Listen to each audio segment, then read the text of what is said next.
welcome everyone to the Islanders Never Say Dies live stream coverage of the New York Islanders against the Philadelphia Flyers. I'm your host, TJ, and with me here, as always, is our NHL analyst and expert, the grumpy old man. They say there's no shame in his game because he is always the same. That's me. We just had missed some excitement because the NHL does not run on TJ time. Yes, we are starting this a tad bit late. This is a Sunday afternoon game. I mean, I see Kiefer Bellows back in the lineup, albeit on the fourth line. Cal Clutterbuck sitting out today. Is that a harbinger of things to come? Who knows? We can only hope. Also, Sebastian Aho is playing for Andy Green today. Does that mean that that's something positive developments going forward? Possibly. Okay. That being said, before we get too much into that, I don't know why you even jumped into that. Let's talk about what you wanted to say first, and that's big news to talk about, Grump. Because I got so excited that I saw Kiefer Bellows on the ice. I was excited. It was a nice shift by the first line. Parise missed a puck. It was a little bit too fast on the tip in, but Oliver Wallstrom is driving the net today. Yeah. I'll tell you, you're talking about the Matt Barzal, Oliver Wallstrom, and Zach Parise line. Technically not the first line, but the first line in all of our hearts. The Islanders start off on the penalty kill early. Casey Zizekas takes a penalty about 5 minutes into action. 0-0 score between the Islanders and the Philadelphia Flyers. And now, unlike Grump, who rushed into it, let's talk a little bit about who's out there on the ice today, grumpy old man. Let's talk about that. Cal Clutterbuck and Andy Green are both healthy scratches. Or no, not healthy scratches, I'm sorry. They are both out of action today due to maintenance day. How much do you read into that?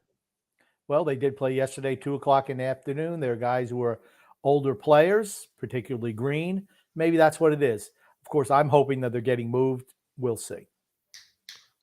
Grumpy. That's what I like to see. Hopefully we get moved. Hopefully they get moved. I still don't think just moving Cal Clutterbuck and moving Andy Green is enough. That's the issue. No. But I'll be interested to see what exactly happens. We're almost at 24 hours until the NHL trade deadline. Grump. Very true. Very true. I'll tell you what, this game, the Islanders beating the Flyers means more to me than playing any other team in the league. I know a lot of, we always want to beat the Rangers. For me, it's beating the Flyers.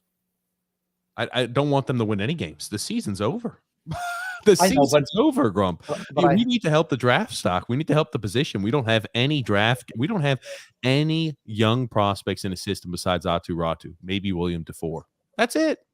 Robin Salo down there in the minors, but he's not young. He's not going to be 24, 25 years old at the start of next year. We don't have a lot of young, talented players in our system. Well, it's young enough. 25 might not be young to you. It's really young to me, and certainly to Islanders management. Wow. Joel Farabee, I guess, gets a slashing call against Scott Mayfield, and I'm talking about that as a Charmin soft call. Well, it's one of those ticky-tack things that they like to do. I thought Philadelphia had good movement on their power play, though. They didn't score, thank goodness, but I think they had good movement. We were in scramble mode right from the get-go. And there's Zach Parise. He's going to be our new $6 million man. We're going to sign him on a long-term deal. I just have that feeling, right? The rumor was, and again, this is by James Nichols. And again, he comes out with a lot of information. Doesn't sound like this is right based off of now seeing that he's been healthy or he's been scratched today or he has been taking a maintenance day today, Cal Clutterbuck. I don't buy too much into the Andy Green maintenance day. He was getting days off and on beforehand. This is the first game Cal Clutterbuck, I think, has missed all season long. So I do read into that a bit. Yes. I do think that is a harbinger for that. They may be shopping him. I don't know if it means, hey, it's penciled in that he's going to be moved or not. I hope so. Fingers crossed. But we need to do a lot more than just that.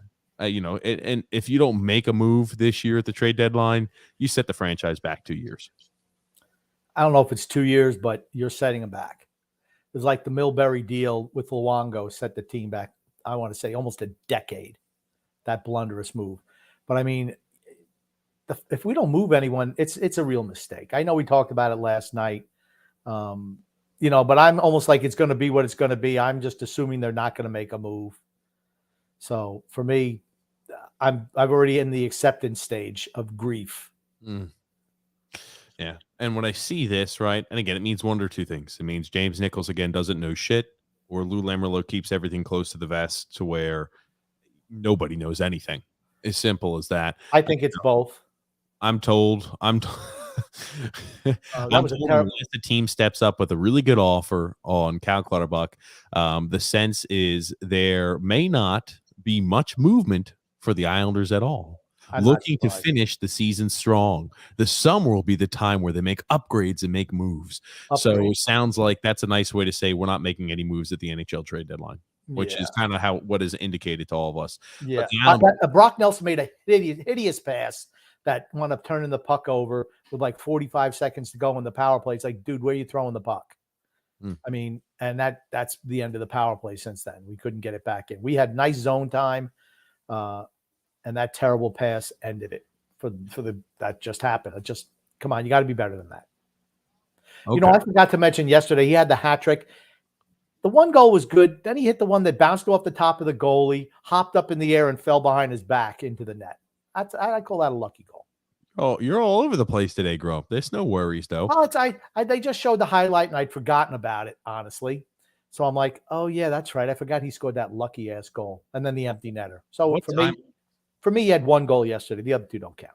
Okay. What time are you at, Grumpy Old Man? Can you mind providing 11:23, 22. Okay. I didn't see the highlight that you saw regarding the Brock Nelson goal. But that was before the game even started. I know you didn't because you were not available at that time. I don't know what made you think about that 9 minutes into regulation. But anyway, getting back on to what's happening today during the game, Grumpy.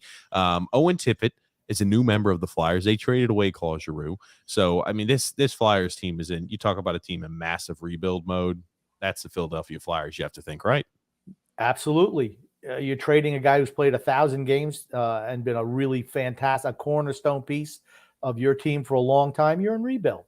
Nothing wrong with that. It's about, I know a lot of Flyer fans says about time.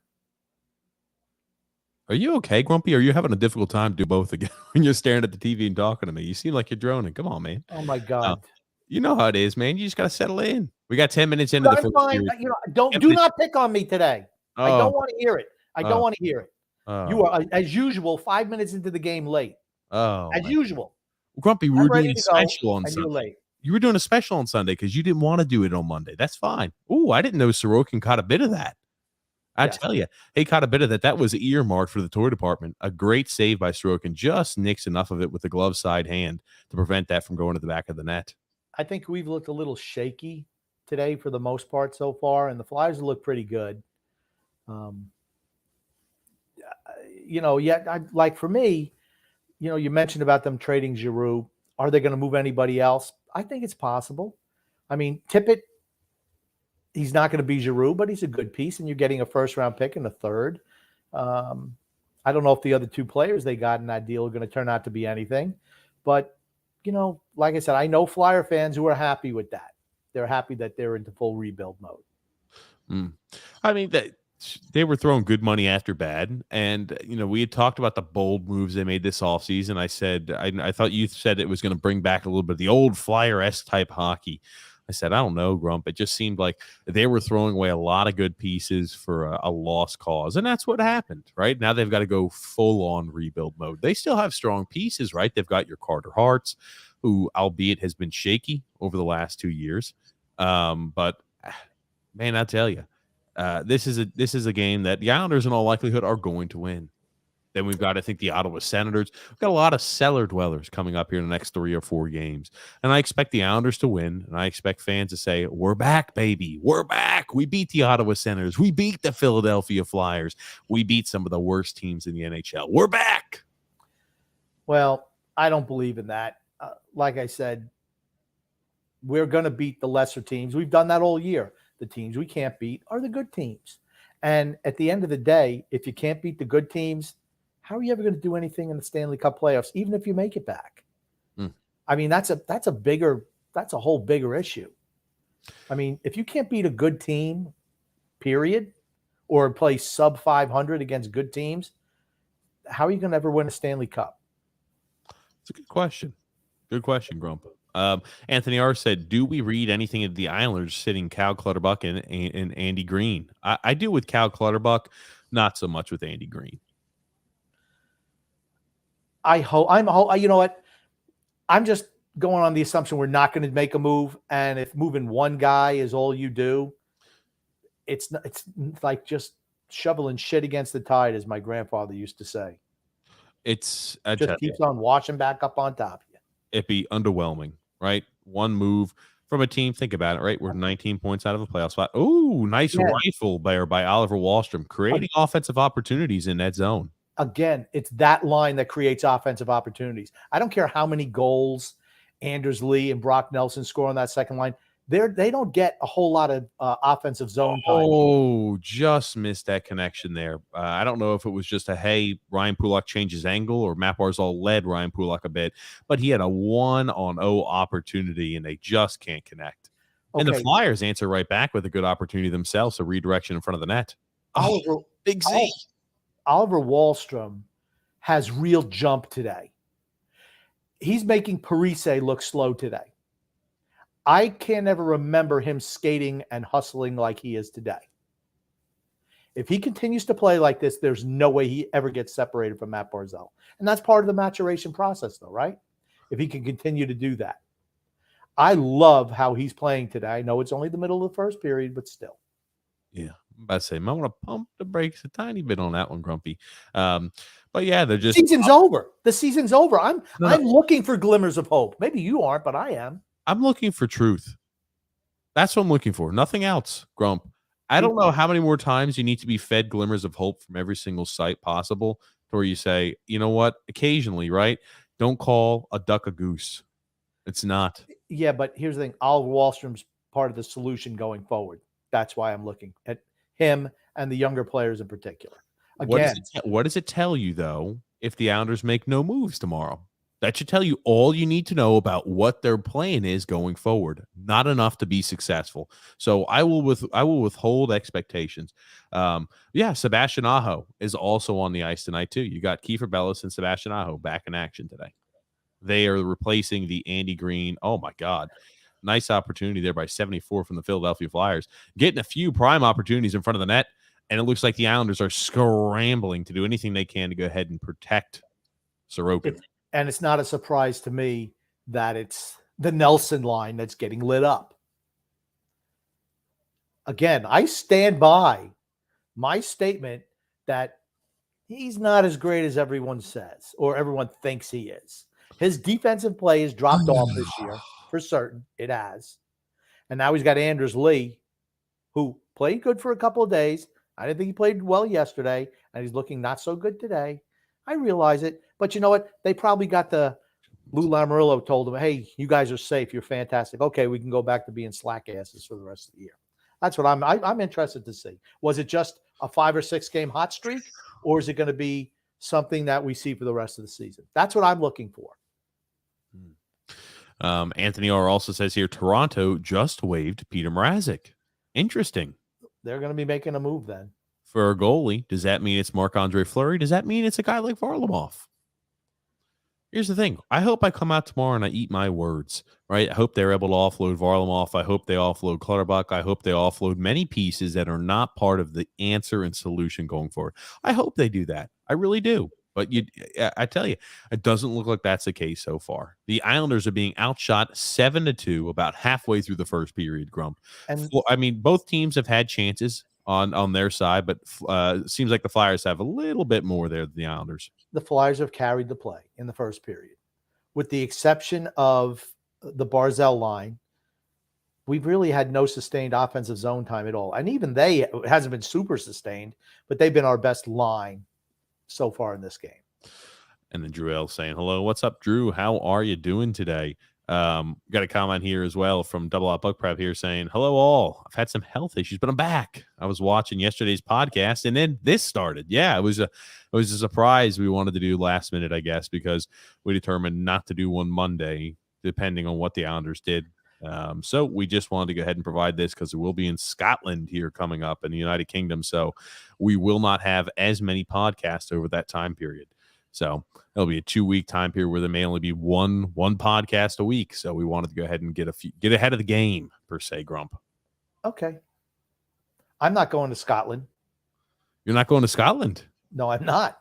I thought it was the it was the Honors Never Say Die team retreat. You didn't get an invite? Our tech guy didn't send it to you? Obviously not. I don't know. All I know is I'm ready to do a podcast anytime, and TJ, is not.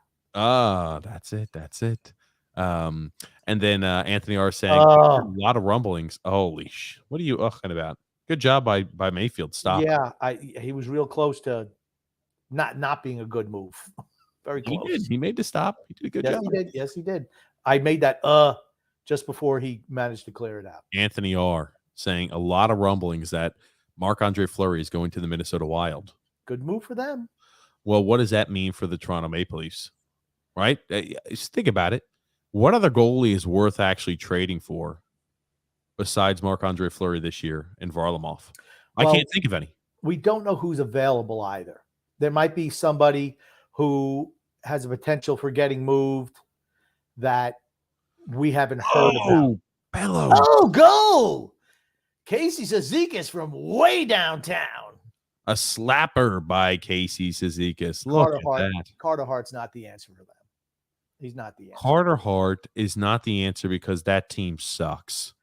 And it's you know what I feel like? I don't use a comparison to football. It's like the quarterback that gets sent to a team and is a really good quarterback but gets sacked like 70 times a season. It's tough for them to be successful. Oh, that's deflection. That was a double deflection. A double deflection off the Flyers. It goes off of 2 Flyers in front of the net and goes right past Carter Hart. I mean, there's nothing to do with that. I'm going to say I'm not blaming Carter Hart on that one. And there was Bellows on the doorstep. Yeah, well. That was a good shift by that line. The line formerly known as the identity line. But was missing one of the key pieces of their identity, Cal Clutterbuck, Grump. How can it be the identity line if you miss Cal? Well, they have a regular fourth liner and Kiefer Bellows. They can just drop right in that spot. The Islanders are up 1-0, being outshot 7-3. Nice move by Zdeno Chara. Holy shit. He's joining the offensive rush. Big Z. Yeah, and there he goes. I was hoping maybe he'd get a chance to get a primo shooting opportunity. And Dobson driving the net. I tell you. I mean, here's the thing. But I like this line together, and I like them out there with Dobson. I'm willing to live with Chara because I like the chemistry that they have with Dobson. Dobson and Barzell and Wallstrom. And Parise's okay, too. That is Casey Cizikas' 8th goal on the season. He's had 3 goals against the Philadelphia Flyers. He's probably had 3 additional goals against the Montreal Canadiens, and his last 2 goals have come against the Seattle Kraken. All against the Cellar Dwellers. Oh, I'm joking, of course. But 3 goals against the Philadelphia Flyers. Plays well against the Flyers. That's good. So I like him even better. Aho with a big shot from the point. Well, it looks like the Islanders are starting to dial it up a little bit more. Well, that's okay. As soon as the Nelson line came out, they turned it over. Good job. Oh, my God. Aho is not great defensively, but he tries. Like I said, he's not, for my liking, he's a number 7 guy. Yeah, I was about to say, he's not a guy who's going to ever be a mainstay in your top 6. He's a guy who, bad turnover by the scripted center ice. Oh, good active stick by the Flyers there. No, good active stick too by Brock Nelson, dispossessing the Flyer in his zone. Good all the way around, Grumpy. Sebastian Aho is not a guy that is going to be, a top 6 defenseman. He's a guy you could spot a start every once in a while. If an injury happens, you've got a competent defenseman back there. But that's about what he is. There's nothing wrong with that. You need players like that on the team. True. Jack W is saying, I will miss Clutterbuck if he's gone, or if he goes. He's one of the hardest workers on the ice. We are getting discombobulated in the back end right now, though. You got to remember how bad the Flyers are. They're bad. They're one of the worst teams in the NHL. That's why I said they're bottom 5. What, they're bottom 5 in the NHL? Yeah. Yes. I don't know if they're bottom 5. Yeah. Double Up Buck Prep saying here, my feeling is the reason these guys picked it up a notch is because of the trade deadline. This is their chance to bring up their value to be traded to a contender. I think it's more they didn't want to be moved. So they want to show Barry Trotz and they want to show Lou Lamoriello that, hey, run us back 1 year, right? I'm going to give you a reason to believe that we can perform like this next year. I'm going to put forth maximum effort. Won't it be running them back for the 5th year in a row, though? Run it back for 1 more. Just 1 more year, Grumpy. That's all. That's all.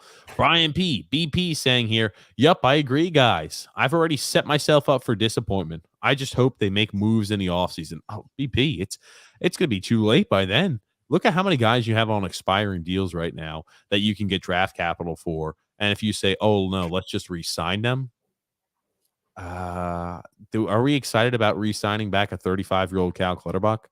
Are we excited about re-signing back a 37-year-old Zach Parise? I wouldn't, or 38-year-old, I'm sorry, Zach Parise, which will be next year. Ugh, not me. Need to make movements too. I 100% agree on that. Drew L saying here, by the way, Houston, Illinois game was the worst officiated game in college basketball I've ever seen. They called a technical foul on Illinois for dunking the basketball. It must have hung on the rim is the only thing I could think. Yeah, I didn't watch it. I have not been watching it. I was about to say, I had Houston beating Illinois anyway, so I'm hoping that came true. The brackets. My bracket, I don't think is good, and my thing looks like a Christmas tree. My bracket is in okay shape right now. It's not the best bracket, not the worst bracket. It's sticking alive. I still find 4 teams alive, and that's the big one. What is up, James F? How are you doing? Got in a matinee game today? Absolutely. And he says, nice shirt, Grumpy. How can you get a shirt like this, TJ? Yes, that's called a Grumpy's Groupie shirt. You could find that in the merchandise store in the link in the description below. You could find that. You could find this shirt, Barry and the Vets, as we're at the NHL trade deadline, making moves or making no moves. You could find all of those shirts in the merchandise store in the link in the description below. And Double Ott also saying, yes, the season started off wrong with a lot of players that had COVID and a losing streak, but my feeling is that we were lazy and played that way. Yes. No drive, no. And like I said, I attributed it to be that, you know what, these guys are all in their 30s now. Maybe they lost a half a step. And maybe that wasn't the case, which is even honestly more disturbing. If a guy can't do it anymore, that's fine. You know that you have to move on from him. If they can and they didn't, particularly after the 2 years in a row we made the Eastern man, the Char real quick, did Char not get a tripping call on that? I don't think so. Okay. When they make it back to the Eastern Conference Finals, yeah, you should know what it takes, and you didn't do it. That's more concerning for me. I'll be honest, we got away with one. I thought Chara accidentally stuck his stick in between the Philadelphia Flyers skates and led to a trip. But hey, we didn't get called for it. That's all that matters. Frank K saying the arena sounds dead. It's Philadelphia. I tell you, it's got to be miserable to live there. With a few infractions. That's like a miserable city, isn't it? Philadelphia, it's a dump. Oh man, Keefer Bellows not afraid to shoot the puck. I don't care. The angle wasn't good. It was in my skates. I'm shooting anyway. Yep, he's hustling. That's all that matters too. Again, that's what I like to see. The BK Italian kid says Green and Clutterbuck are getting moved. Although I'd rather see Mayfield and Varlamov to Toronto for a haul. Yeah, I'm telling you one thing. Look at what Hampus Lindholm got when he was traded to Boston. A first, 2 seconds, and an NHL-ready defenseman. Yes. For a guy on an expiring deal. You could seriously get bare minimum for Scott Mayfield, a first, and let's say an even better NHL-ready defenseman than what they got. I mean, you can get a first plus NHL-ready defenseman plus additional pieces, and we're going to sit on our hands and not move them. I think to myself, what a great haul you would get for a guy like Scott Mayfield right now. And they did. The Bruins did sign him to a 8-year extension at $6.5 million per. Which I'm sorry, I just don't think he's that good. Was that confirmed? Yes. Okay, gotcha. Chase H saying we'll miss the playoffs by about 5 or 10 points. Go on a big run and we'll just get a bad draft pick between the 13 to 16 range, and we'll sign a second or third liner stuck at mediocrity forever. We're not going to make it within 5 or 10 points. We're not. We're 20 points out now. Only 19, Grumpy. Yeah. Oh, look at this, man. Lou was looking old as hell in 2003, too. He's still looking ancient at that time period. He looks exactly the same. Oh, man. Most games played by Minnesota-born player. Zach Parise right up there. Good for him. He's been a good player his whole career. Yeah, he's been fantastic. There's no doubt about it. Nice 2 minutes remaining here in the first period. Islanders are still up 1-0. Nice to see Anson Carter doing the Lexus Intermission Report with Paul Bissonnette, Liam McHugh, and somebody else. That's correct. Who doesn't love Anson Carter? I do. You know what? I was thinking about what makes him good at his. He has a very soothing voice. He's calm. He's like an easy chair when he talks. He's really good. Mm. I don't know why the hell he's been doing Islander broadcasts though.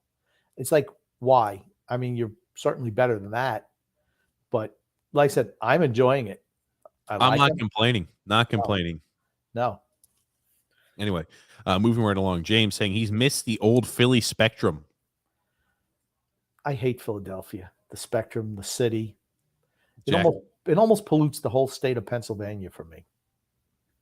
Oh my God, Casey falls down on his ass. Okay, minute and 44 seconds remaining in the first period. Islanders still up a 1-0. Oh, gave Casey the old okey doke there. Yes, he did. I'm telling you, just look at how many people are piled in front of Sorokin. You talk about the traffic and having a tough time seeing. He's making a few point-blank saves. Did he go ahead and make a sprawling save there? He did the splits. Wow. Sorokin comes up big when the Islanders need him. I tell you, he's just got to make sure that he can do. Remember, a lot of stuff he does is just because of his athletic ability. You wonder if as he gets older, and the muscles are a little bit tighter, if he's going to struggle a little bit. Some guys are always naturally flexible. Okay, well, guess what? I can tell you from experience, as you get older, you're not as flexible. He's not going to be playing until what is he, 65, Grump, or however, whatever your age is, Grump, into your 60s. He's not. I don't expect to play in the 60s. Some guys are naturally flexible. Some guys always have that part of their game. I'm not saying he's going to remain healthy. Goalies don't remain healthy year after year after year. It's one of those positions you'll always have a chance to get injured in. But I'm just saying, I don't know. I'm not putting it into, hey, when he's in his 30s, you have to worry about him being an injury-prone goalie. Well, we'll see, because that's what happens to goalies. They wind up getting, groin injuries or. Why are you talking about this? Why are you talking about this right now? He's 25 years old. I'm just saying. I'm always a big picture guy. You know that. I'm just saying, when I see him do a split save like that, that's something probably when he's 35, probably not going to be able to do like that. When he's 35, I don't think he's going to be the same goalie he is when he's 25. We can agree on that, right? Here it is. Yeah. They're showing a little replay. It's very nice. It's nice that we have the same feed today. Yeah, well, it's on TNT. Yeah, he made a few point-blank saves. And again, they didn't get the puck up. They were just jamming it down there. But he did a good job of staying strong. The Islanders going to take the lead, it looks like, at the end of the first period, up 1-0. Islanders being outshot 11-6 by the Philadelphia Flyers, but do have the lead. Jack W. says here, do you think the Islanders will keep their intensity until the end of the season?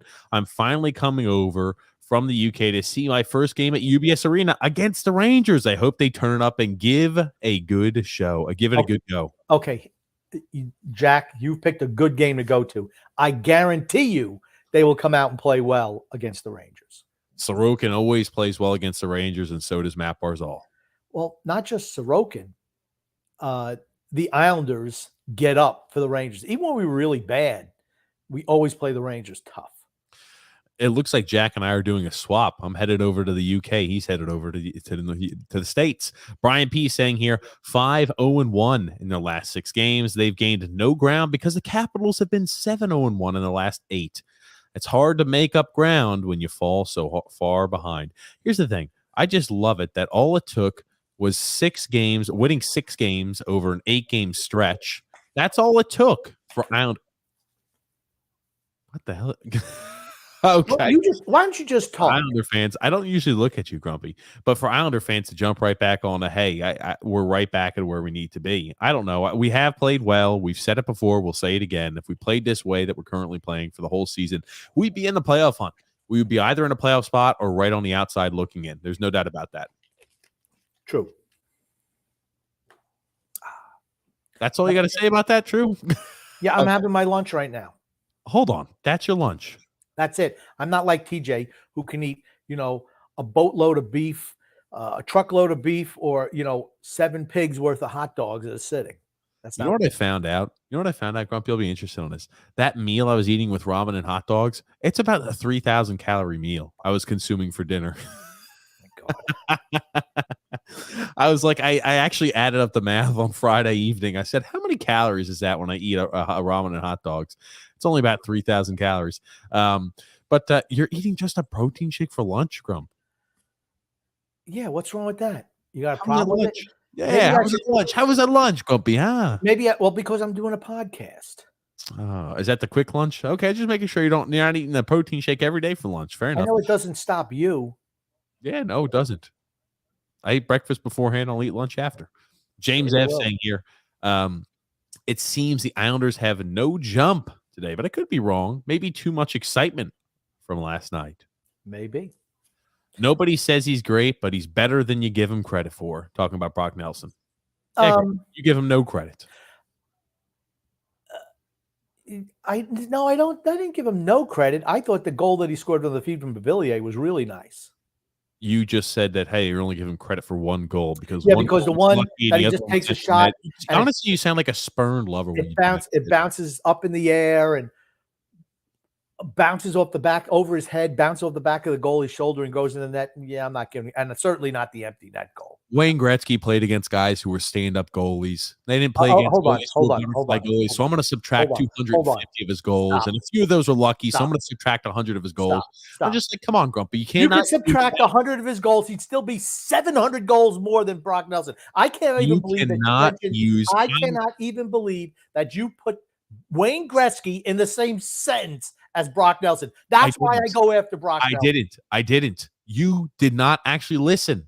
I said, well, I'm just going to subtract 250 goals off of Wayne Gretzky. I never mentioned Brock Nelson's name. That was you conflating the two and looking for some reason to hate on Brock Nelson. All I'm saying is with that school and thought and ideology, it's so stupid and ludicrous. You can go ahead and diminish anybody's goals then. Well, he played against a third string goalie that game, so I'm not really giving him credit for that goal. And he didn't play against, real butterfly style goalie, so it was easier to score back then. So I'm going to take off 200 of the goals here. I was using it as an example. I didn't mention Brock Nelson's name. You conflated the two. Okay, let's not bring up how you think Anders Lee is a better player than Patrick Kane. I didn't. We don't need to relive that one, do we? Maybe we can talk about that one again. How sad and sorry is that whenever you make a bad, how sad and sorry is that whenever you make a bad point, you have to try to jump back to something that you're completely wrong on and lie about on every single time. It's sad. All I have to go is 2 minutes ago when you compared Gretzky and Nelson. You used both their names in the same sentence. That's enough right there. I didn't. Hit the red button. Go back and listen again, Grumpy.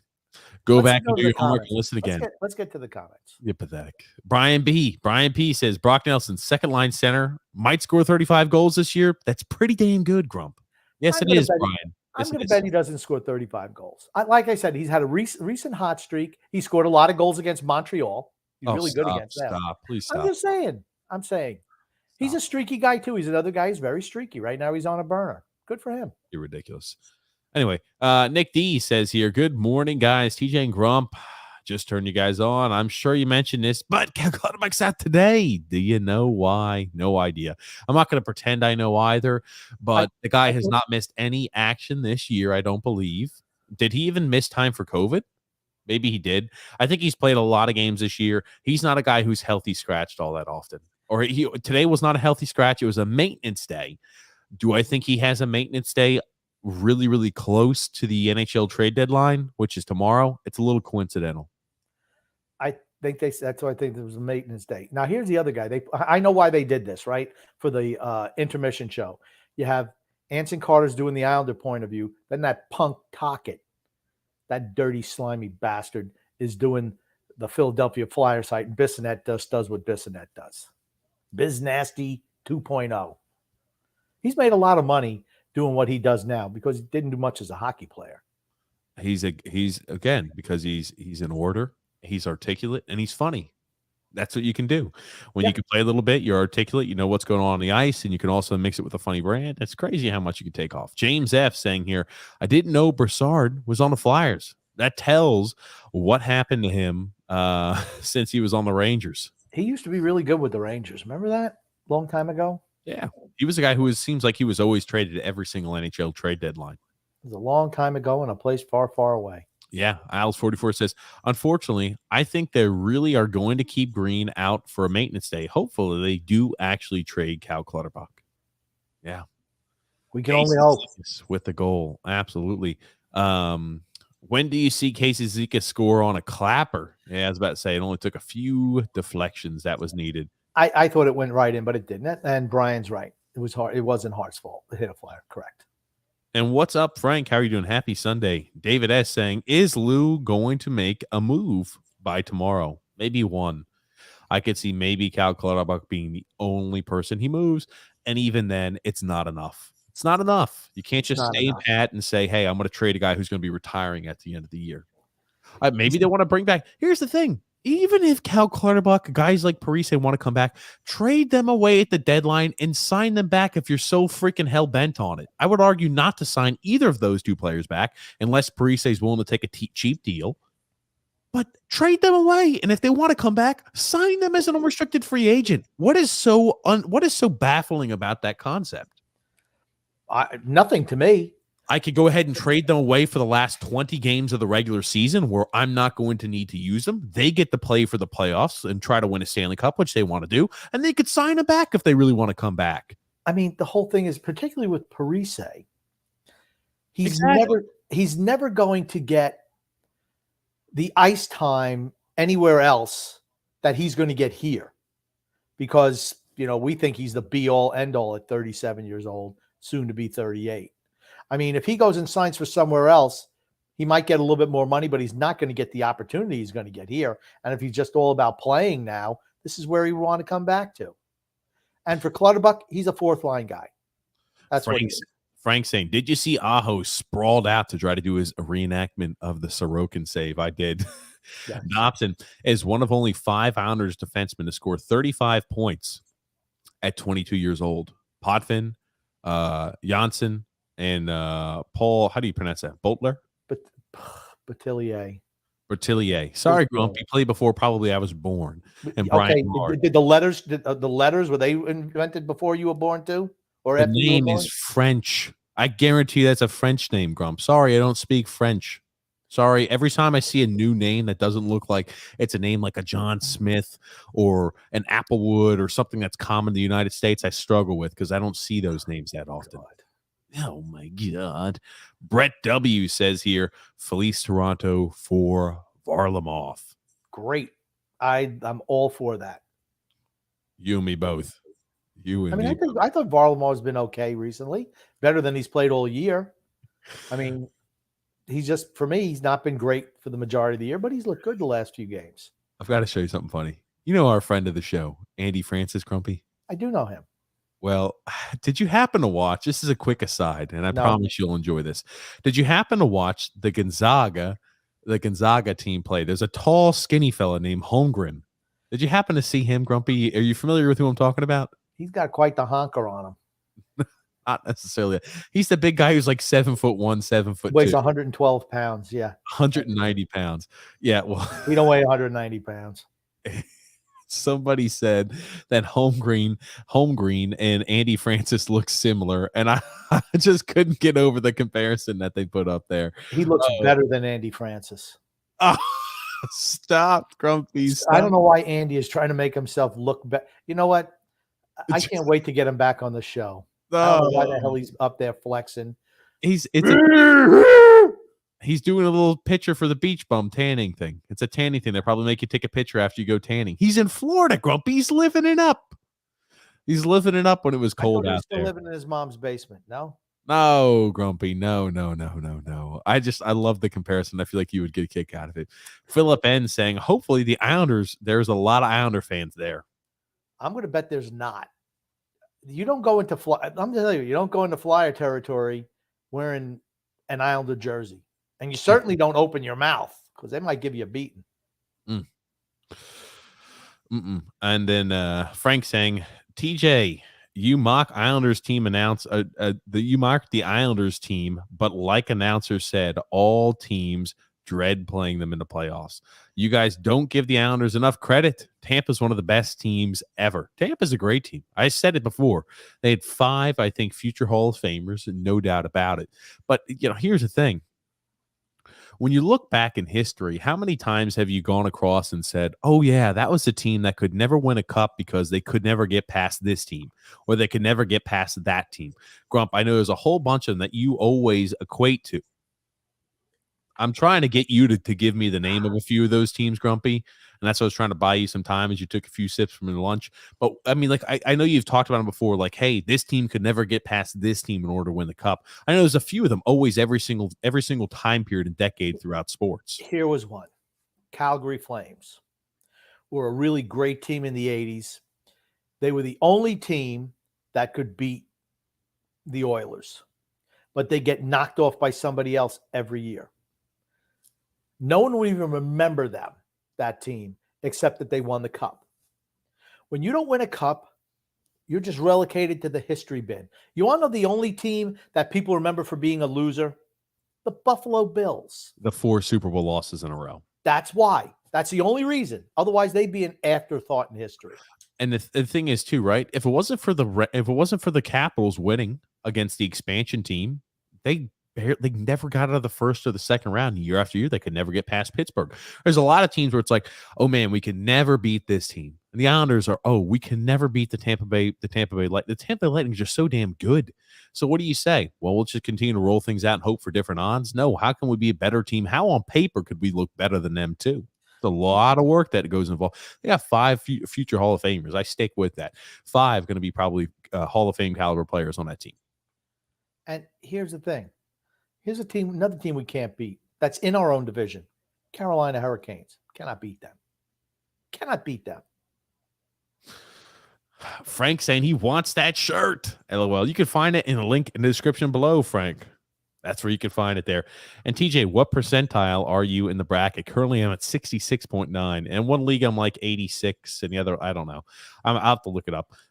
The Islanders only had 3 shots and scored 1 goal. 6 minutes left in the first period. Let's go. Islanders. James F. said, what surprise trade what surprise trade do you think we might see tomorrow? Okay, Grump. Yeah. I think the Islanders making any moves will be a surprise for me. But certainly if we move a Scott Mayfield, that would be a surprise. I just don't think anything's in the cards. Like I said, get ready for them rolling out the same team next year. We're lucky to make the playoffs 3 years ago. Lucky. The COVID year. We're not going to make the playoffs. Last year, we squeaked in 4th. If anyone in our division of the bottom feeders, the Buffaloes, the Devils, the Rangers, Flyers were any good, we wouldn't have made the playoffs last year. We caught lightning in a bottle with terrible Tristan Jarry and Tuukka Rask. And this year, we're not even in the playoff hunt, 82 games. And we showed the stat yesterday where, maybe next year the Islanders have a bounce back because they played so many games the 2 previous years. No, we really didn't. With the shortened regular season, we barely played a season in 1 year, and the other one was 87 games. So, unless we make some moves, we're just going to be repeating the same cycle. And it's just, I don't know. It's just, for me, it's frustrating as a fan. That's all I'm saying. I don't disagree, Grump. I don't disagree with that. And it is beyond frustrating. And that's why I wanted to do something Monday, to get the frustration out. Because we have to shake the roster. We need to shake the team up. It needs to happen. You realize that the core of this team has been in place from when Garth Snow was GM. The same core, same guys. We've added a couple of pieces, but basically the same players, the same whole 4th line. Nelson, Beauvillier, Bailey, Barzell, Lee. They've been here the whole time since when Snow was there. Think about that. That's a long time to have that core group together. That's never won anything. Yep. We've never won anything. Never won a division title. Never won a conference title. All right, won a couple of playoff rounds in COVID years. That's it. That's the extent of what we did. We beat Pittsburgh that first year in the playoffs, and then we played Carolina and got swept. Why? Because Carolina can skate. They're a team we don't match up with. Yeah, we can match up with the dinosaur teams, okay? But when we got to play teams that play 2022 NHL-style hockey, we're overmatched. We need to change it a little bit if you want to be successful in the long run.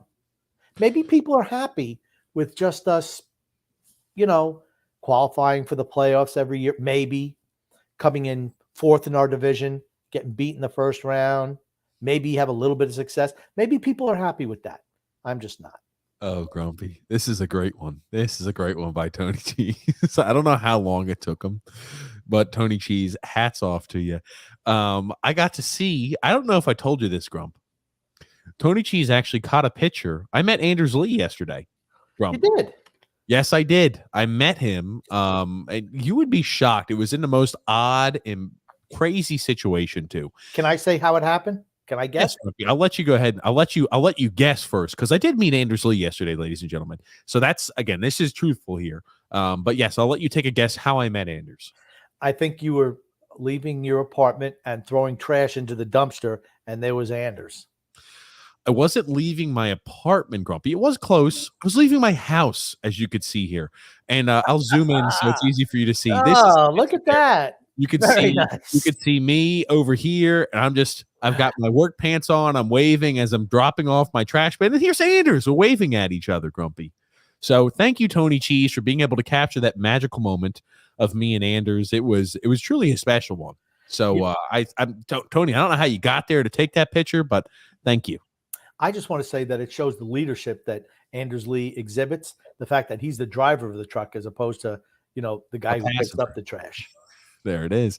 He's not doing the dirty work in front of the net. He's got the cushy job here in the front, the AC area, and the guys in the back are doing all the hard work. Now, see, I know in my area, they have like the machines that just grab the can and dump it in. I don't think Anders is capable of that. Maybe he is, Grumpy. You don't know that. Don't know that, Grumpy. Just to let you know, we have once again started the second period and already a couple shots on goal for the Flyers. So here we go. You're far ahead of me, Grump. I don't know what time are you? What time are you? I'm 19. I'm 19. 40, 39, 38, 37. Okay, you're going to have to hit pause, Grump. I'll let you know where I am. Okay? 42, 41, 40, 39, 38, 37, 36, 35. Are we on the same pace? Sure. Where are you, Grumpy? Be honest. 28, 27. 27. Okay. We're on track. We're on track. That's what I like to hear. Anyway, getting back to it here. Maybe if you didn't watch every game off your phone, we wouldn't have this issue. Grumpy, just keep it to yourself. Keep it to yourself, Grumpy, and keep eating your drink over there, right? Keep eating your lunch, Grump, okay? Thanks. You keep eating your lunch. What type of flavor is that? Who are you drinking today? What are you drinking? Which protein shake? Chocolate. I'm asking for the brand. I'm not asking for the flavor. I'm not telling you the brand. I'm not giving any free advertising. They want to pay me. I'll tell what brand it is. Oh, man. Dirk C saying good evening, guys. What's up, Dirk? How are you? Hope you're doing well. Dirk, hopefully everything got sorted there with the shirts where they allowed them to be shipped out to Europe. Dirk is the leader of the Casper Holmstrom fan club. Hey, Grumpy. President and only member. Oh, stop. Brock Nelson drops his stick. They've got a 3-on-2 opportunity, but Nelson's unable to corral it and allows the Flyers defenseman to get back. Dirk C saying here, the Leafs place Mrazek on waivers, making room for Varlamov, maybe. We can only hope. Dan Ellison, come on, Grump. I work in Philadelphia, and I live in suburban Philadelphia. I love the city and the area. Sorry, Dan. I'll ask you to live by me. You think that's great? Live by me. Let me ask you this. I do have a question for Dan. Now, I see the videos. I saw when the Eagles won the Super Bowl. That poor baby. You know what that baby says? Get me out of this town. That's what he's saying. By the way, I love that picture, and I love that baby. That should be like whenever we want to bang our heads against the wall, we just show the baby. There it is. That's our feeling. But I remember the videos when the Eagles won the Super Bowl and people were like tearing shit down, going nuts and crazy. Some fan bases do that, some don't. It's not like every time a team wins a Super Bowl, every member of the community goes out there and tears shit down. But Philly definitely did, and I was like, oof. Nick D said, you think Anson Carter will replace Butch Goring in the near future? I'm worried about Butch. I'm worried about Butch. Seriously, I am legitimately concerned about him. He wasn't wearing, he initially when he first came back from the shoulder surgery, he was wearing the jacket over the top. But after that, he had his hand through the jacket. I just hope he's not ill. That's all. Christopher C. said, TJ, hope you and your wife have a safe trip. Thanks, Christopher. I do appreciate it. Be careful, though, because there's things going crazy in Europe right now. Absolutely. We'll be in the UK, so hopefully far away from everything that's going on. And Grumpy, show your rage against your worst enemy so we can win. I hate the Flyers. There's no team I hate more than the Flyers. But, it's funny. The hatred isn't as bad when your team is bad and they're bad. It's like the Dallas Cowboys. I don't really hate them if they're bad. When they're good, I hate them more. But like I said, the Philadelphia Eagles I hate all the time, and the Flyers. Ugh. I'm sorry, Dan. It's the whole city of Philadelphia. You got to move. You got to get out of there. Unless you come down here, your wife, the baby. I want the baby. I got a little pad he can rest his head on like that. He's perfect for our show. Drew L. I love that baby. Says here, Grump, unless Sorokin is like the Russian Tim Thomas, only gets better with age. That's right. Tim Thomas is a guy who's very flexible. He wasn't an overly big goaltender either. He was nowhere near as a. Oh. That so he tried for the old little Bellows tried for the old Casey Zizekas little pool goal that one year. He went ahead and had 20 goals. He shot it. Holy shit. Casey, what the hell are you doing?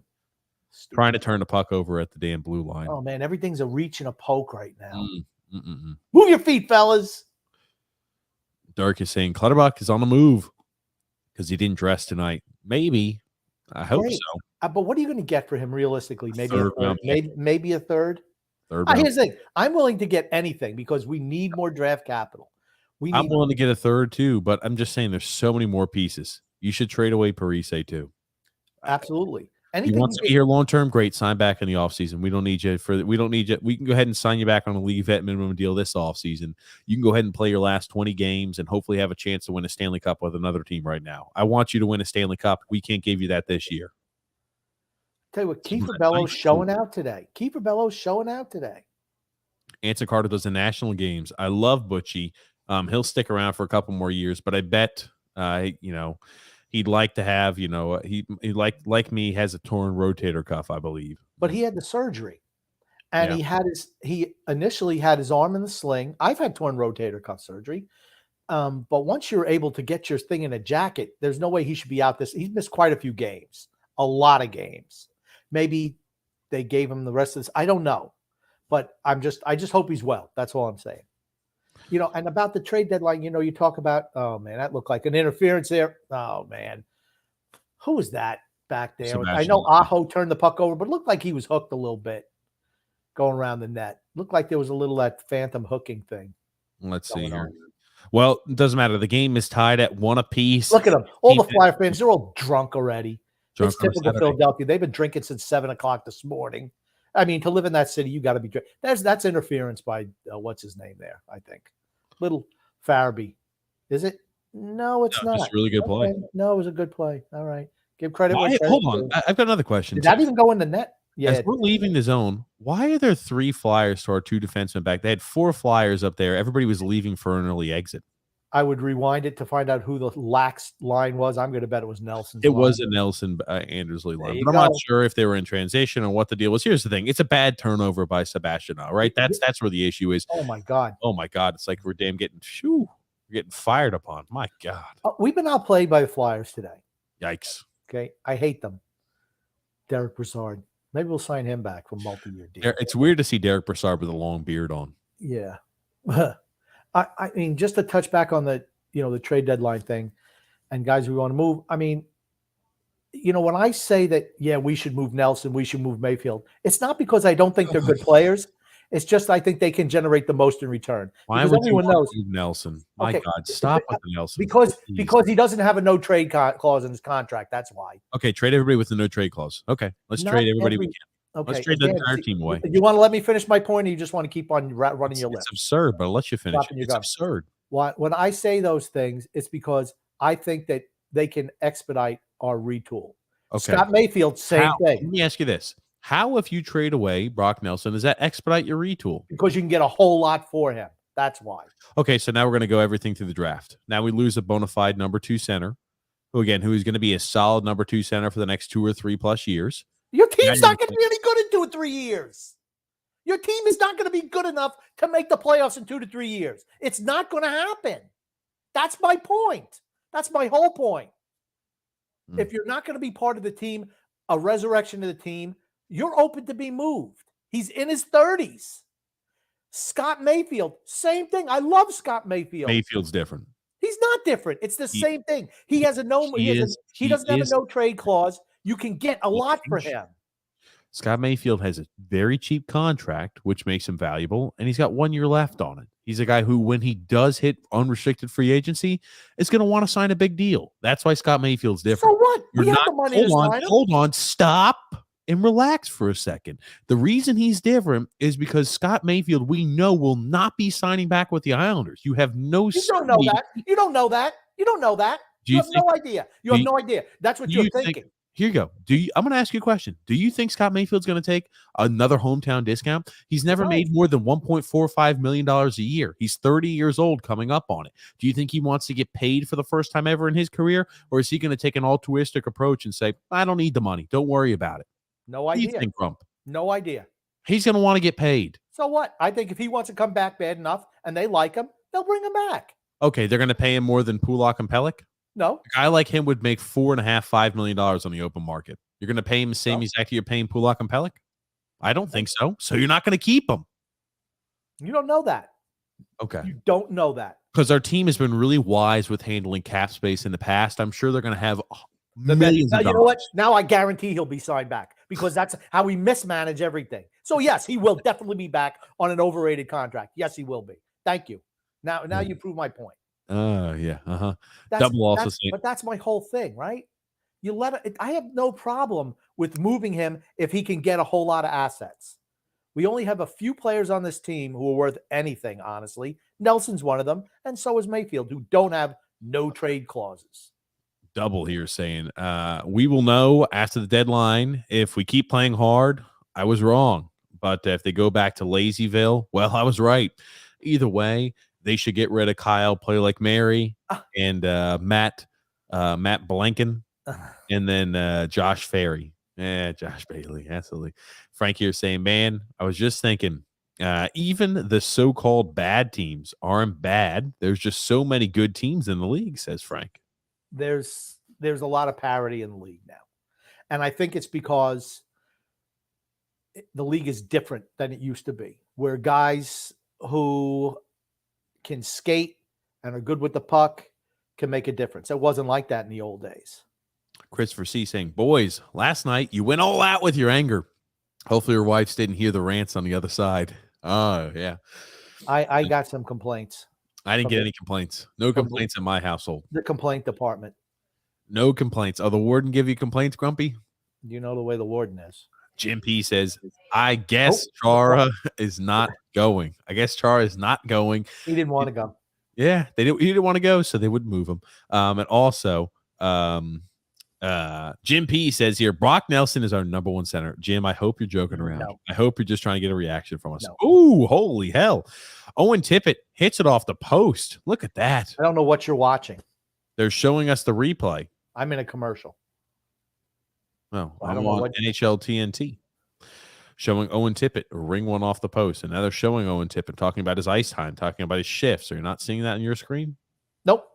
They just now they're showing it. So I'm way behind you because he hit the post. So I'm way behind. Well, go to where it's at 1350. How do you keep doing this? Okay, it's not me. It's you. It's you. It's you using your phone. It's you, Grumpy. It's you. The TV. It's making. Did they do face off? Yes, they did face off. Okay. God damn it, Bailey. Did he miss it? It's you watching on your phone. That's the issue. Did he miss the net from point blank, Josh Bailey, right there? Oh my God. Pelech wanted to turn the puck over in the offensive zone. Ooh. Oh yeah, you missed the net. Oh, you're so way mighty. Yeah, I'm at 13, 23, 22, 21, 20, 19. Let me know where you get to 1305. Because I'm gonna go all the way through and then let me know when you catch up. Okay. I'll let you know when I get to 1305. Oh my God. Oof. Matt Barzal almost dispossessed. I'm at 1305. Okay. Drew L says here, to be fair, the fans won't realize that making no moves at the deadline is bad until like a year later. I don't understand how people don't have the foresight to see that, or the sight in the future to see Because that. most fans are not like the listeners of the Islanders Never Say Die podcast, us. We care about the team more than they do. And I'm not putting down Islander fans because they're the greatest fan base in the world, considering what we've been through all this time. But most people don't look at it religiously like we do. Brett W says 7 pigs of hot dogs. Yep. TJ, you have some appetite. No, what I would do is I'd make 2 servings of ramen noodles, chicken flavor, and I would go ahead and put anywhere between 4 to 5 hot dogs, ballpark hot dogs. I chop them up, put them in the ramen, and I put some barbecue sauce on it. I'm like, holy crap! I did the math. I'm like 3,000 calories for a meal. I was like, oof. I'm not playing football anymore. I can absorb 3,000 calories in a meal. That's for certain. Have you not had 6 hot dogs at a sitting without buns before? Oh yeah, for yeah, sure. Like Grimer. In we showed your picture. You were in Ghostbusters, the original. I know, Grumpy. Frank saying, like the grumpy old man said the other day, Green is good for the locker room as an extra defenseman and will help the young defenseman, which is huge for right now. Yes. But it gets to the point where, it is what it is. Anthony R says, with such a seller's market this year, we have to sell now. The next 2 drafts are supposed to be really deep. Best talent overall in a while. And that's why doing nothing is going to freaking kill us. That's why sitting on our freaking hands is going to be the worst decision this franchise has ever freaking made. We talk about Milbury's mismanagement of assets and capital. Lou Lamoriello is going to be right up there. Right up there. Right freaking up there. You look at this, throw the Devon Taves trade in there. That's a really shitty trade. You're trading away a guy who's got unbelievable numbers year in, year out for freaking 2 second-round picks, not trading away guys at the end of their freaking contracts, not going ahead and maximizing. It's ridiculous. We have an older team that everyone knows we have to transition away from. Everyone knows it. Why would you not do it when it's a super deep draft like this? When the guys still have some value across the league. Anders Lee going to the box for high sticking. Gotta love it. The Islanders back on the penalty kill. That line has been bad today. Hey, Brock Nelson, Anders Lee, and Josh Bailey. Man, Anders Lee's knee must be acting up again. He must not have the confidence, but he definitely did high stick him. It's one of those unfortunate ones. Yeah, okay, that's not a – yeah, I guess you got to call, but that certainly wasn't on purpose. It's not intentional. You know what I mean? It's not. There's no malice with that one. No. Did you see Barry Trotz shaking his head on the bench? Like he shouldn't be in the box. I need to get him out there in an empty net situation so he can get another goal. Him and Nelson. Frank saying, I feel Chara should go, but won't, maybe because his family moved. He's a strong guy. He's still in Boston. His family's still in Boston. His family's still in Boston. So he's been playing away from them for this year. Maybe that's why he struggled so much. Maybe we need to get his family here next year and we can bring him back on a 2-year extension and he'll play better hockey. Well, same thing last year when he played in Washington. That family wasn't leaving Boston area. That's where he's going to settle down. Remember, he played there for, a zillion years. Settling down in Boston, shipping off to Boston. Frank also saying, I would think teams would want Bailey for experience and depth. I hope he goes. We need picks. Well, that's what I was hoping. They're not going to move him. But that's what I was hoping. They're going to keep him this offseason, too. I've got that weird feeling. How many offseasons in a row have we been told by people close to the situation, oh, no, Bailey's going to be moved. He's going to be moved, and he never gets moved. They like Bailey. Nobody knows. Sad truth is they like Bailey more than we think they do. Yeah, that's the sad truth. Man, Philadelphia dominating on this power play right now. Just dominating. Yep. I mean, they have good puck movement. I don't know what the hell. We're certainly not playing a box formation. Oh, certainly not playing a box formation. This looks like scramble mode. Well, we got 1. Oh, Pajot's pass just leads Zach Parise a little too far. Nice slap shot attempt from Big Z. He almost had his chance to score his first goal with the Islanders. If that would have went in, would you say that was a lucky goal? No. Okay, that wouldn't have been a lucky into it. I'm happy he scored. Hold on. It's not what I said. I said if that would have went in after bouncing over the top of the guy's shoulder, would that have been a lucky goal? No. All goals count. Please. Okay. Yeah, it's a lucky goal. Yeah. The only one you could give me to say, hey, I don't really value it as much as an empty netter, just because there's no goalie there. But if you get it past the goalie in some capacity, yeah, you could say it was a weak goal the goalie gave up, but it still counts. Goalies give up weak goals. Goalies Wasn't make the crazy question. saves. It all weighs out. Question was not the question. Yeah. I mean, you should be a lawyer, man. I ask you a question, you just don't answer. That's what you think a I'll lawyer tell you is? what. I am. If I'm a Flyers fan, I'm going to tell you what. I like the way they've been playing on the power play today. They've showed a nice formation out there. I hate them, and at least they're not scoring, so that's good. If you're the Flyers, you think to yourself, we've actually looked pretty good today. Is it the Islanders or is it the Flyers? Well, hey, the Islanders have been super hot. 6 wins in the last 8 games. That's fantastic. I like the little shot clock there, or the little shot meter, the mile per hour that keep popping up. Yeah. I do like that after every slap shot. I do want to see how fast they are when they come in. That's pretty nice. Yeah, I do like that.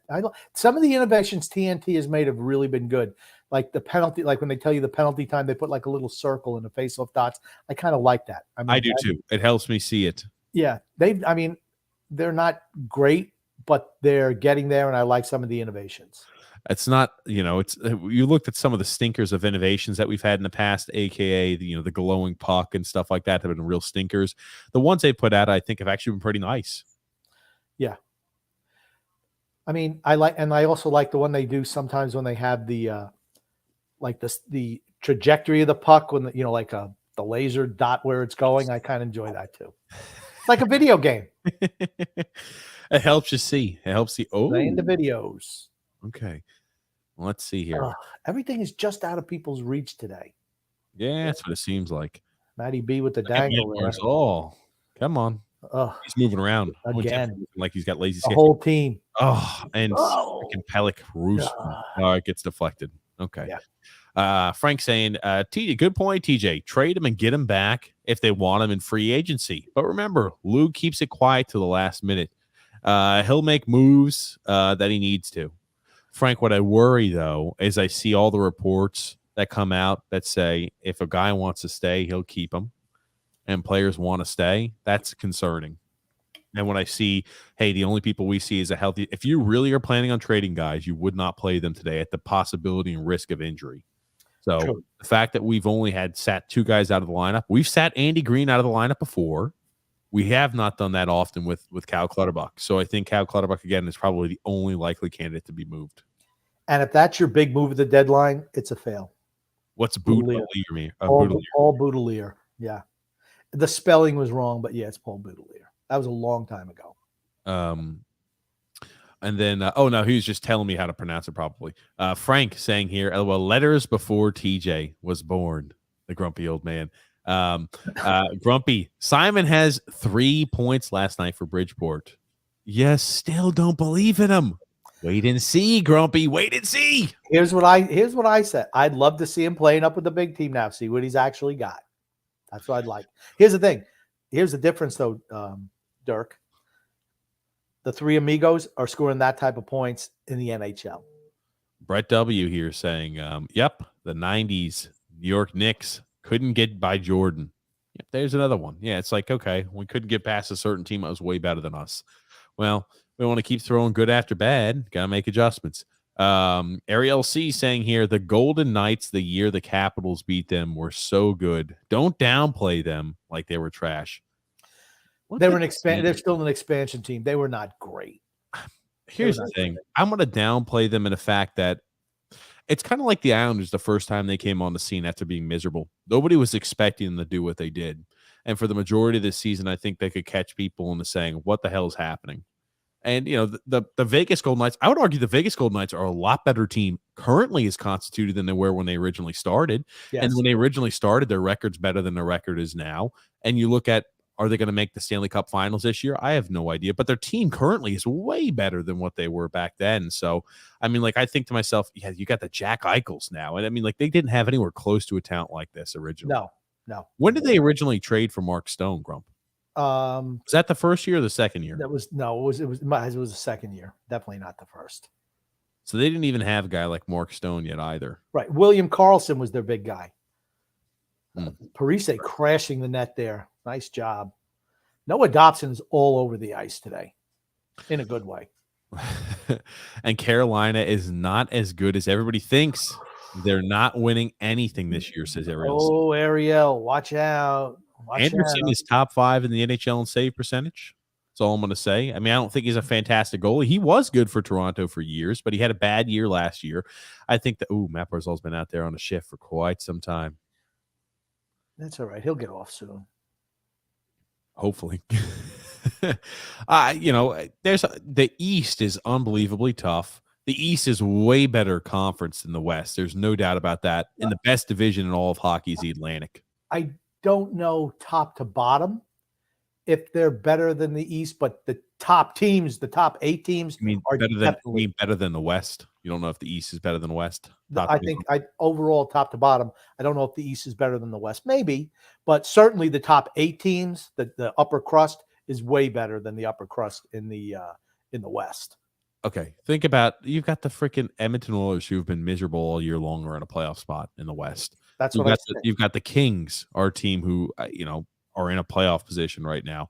I'm not sure even top to bottom the West is better. I mean, that Atlantic division is so unbelievably talented. It's hard to fathom. Well, holy shit! Are they going to give Bellows a penalty for hooking? Oh my god! And Bellows goes to the box. I bet you Barry's not going to look at that the same way he did with Anders Lee. Well, go, what else is new? That's what he'll say. Look at him. Oh, he's looking at something. He's pissed. Yeah. Well, here you go. Bellows won't see tomorrow.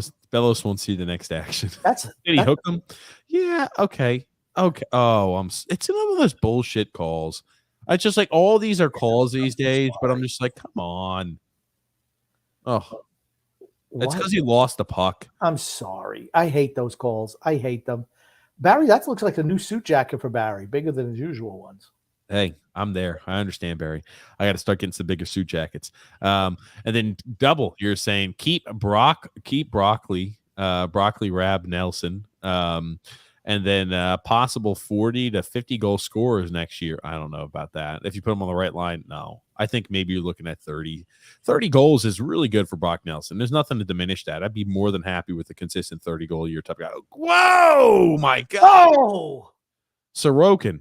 Ooh, and the opportunity the Flyers had. My goodness. He's only 30, talking about Brock Nelson, and I would puke seeing him thrive for another team. He would end up being as good on another team as he is here. He just would not be. He plays a lot better with Barry Trotz. Barry Trotz got the best out of him. There's no doubt about that. He'd never be as successful anywhere as he is here.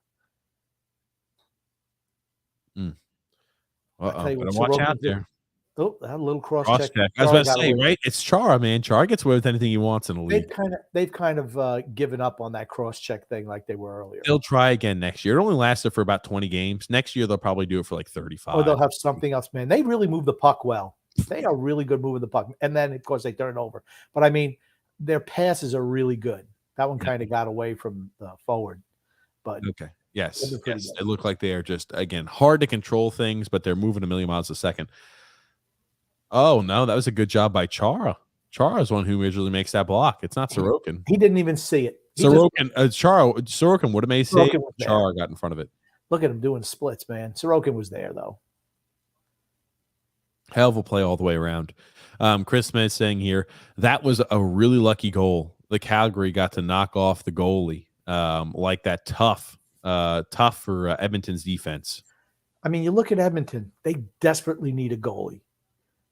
But it doesn't look like they're going to make a move. I mean, how many years of Connor McDavid and Leon Draisaitl before you say, you know what, we should be all in? And that's what I mean. When you have young talent like that, yes, you go all in.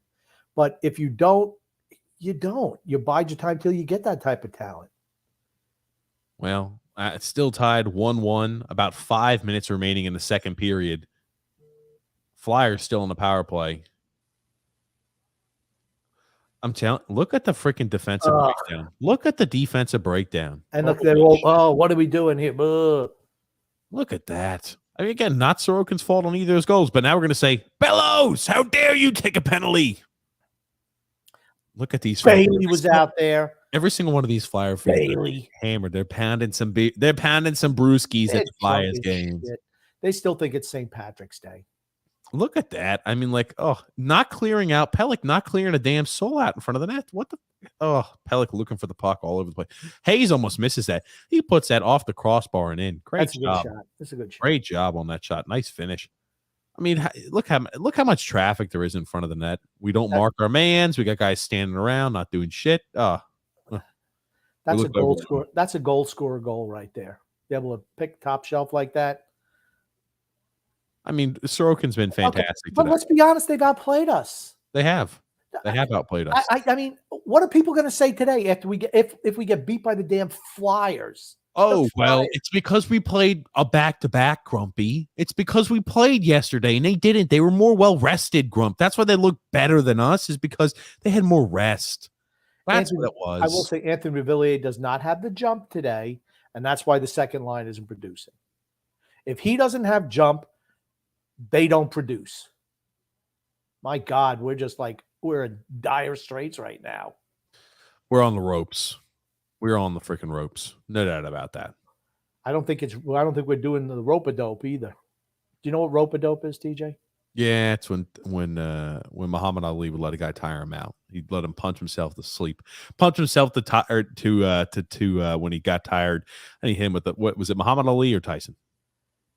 It was Muhammad Ali. Yes, it was. He let him punch around a whole bunch, and he'd go ahead and stand on the ropes, avoiding a whole bunch of them, and he let a guy tire himself out and punch him.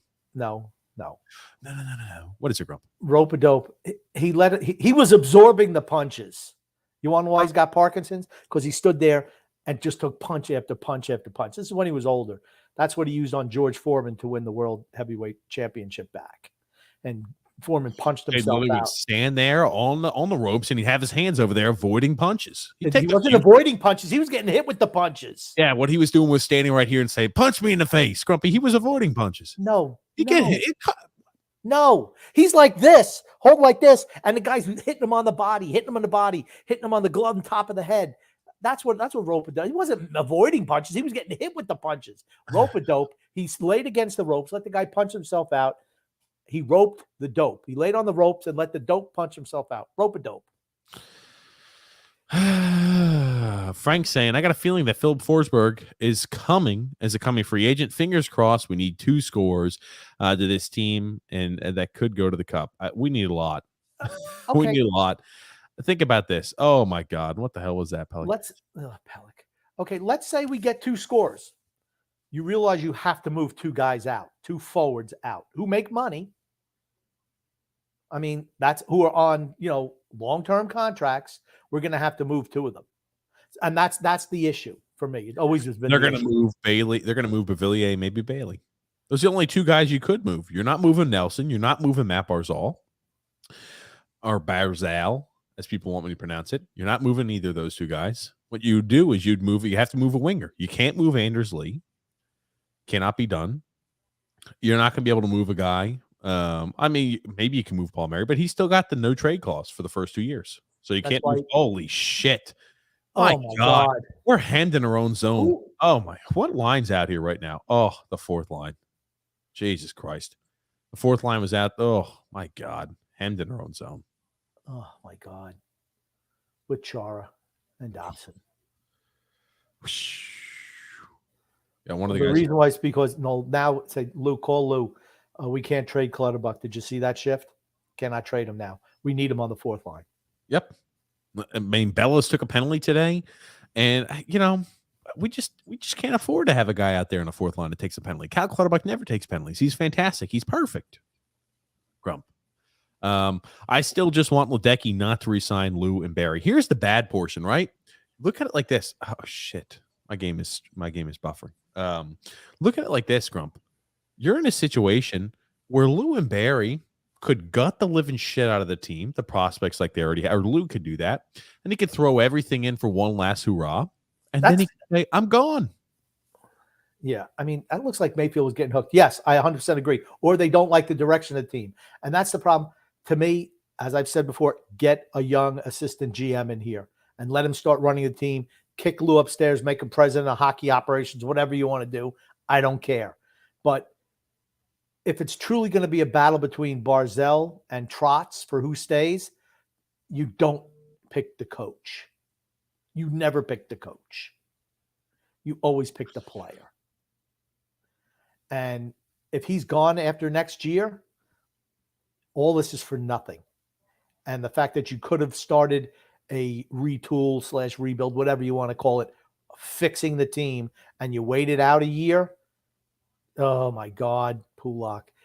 That's what you wound up getting. It's like, okay, now we're really in trouble. What minute mark are you on, Grump? 41 seconds. 40. Right, I'm at 53. Okay. 51. Well, you know what? We'll wait till the end of the period. Oh, I'm sure no. Get on target now, Grumpy, because we're going to be off target to start the next period. What are you going for? I'll wait till I get to 20 seconds, because then it winds up rebooting for you. Okay, let me know when you get to 20 seconds. Okay, I'll let you know. Because, I mean, you can always redo your thing and pick it up live again. Okay. It doesn't do it as seamless as you'd think. All right, 20 seconds now. Ooh, nice check there by Pellick. Anders Lee. Dispossessed to the puck down low, Anders Lee. Gotta love it. He's been a superstar. You know that he's the greatest thing ever. Like I said, they've regressed to back what they've been. So they were hot for a few games, and now they are what they are. It's the confidence. How dare you question what he came out and said? I think all the confidence. It was a light flip moment.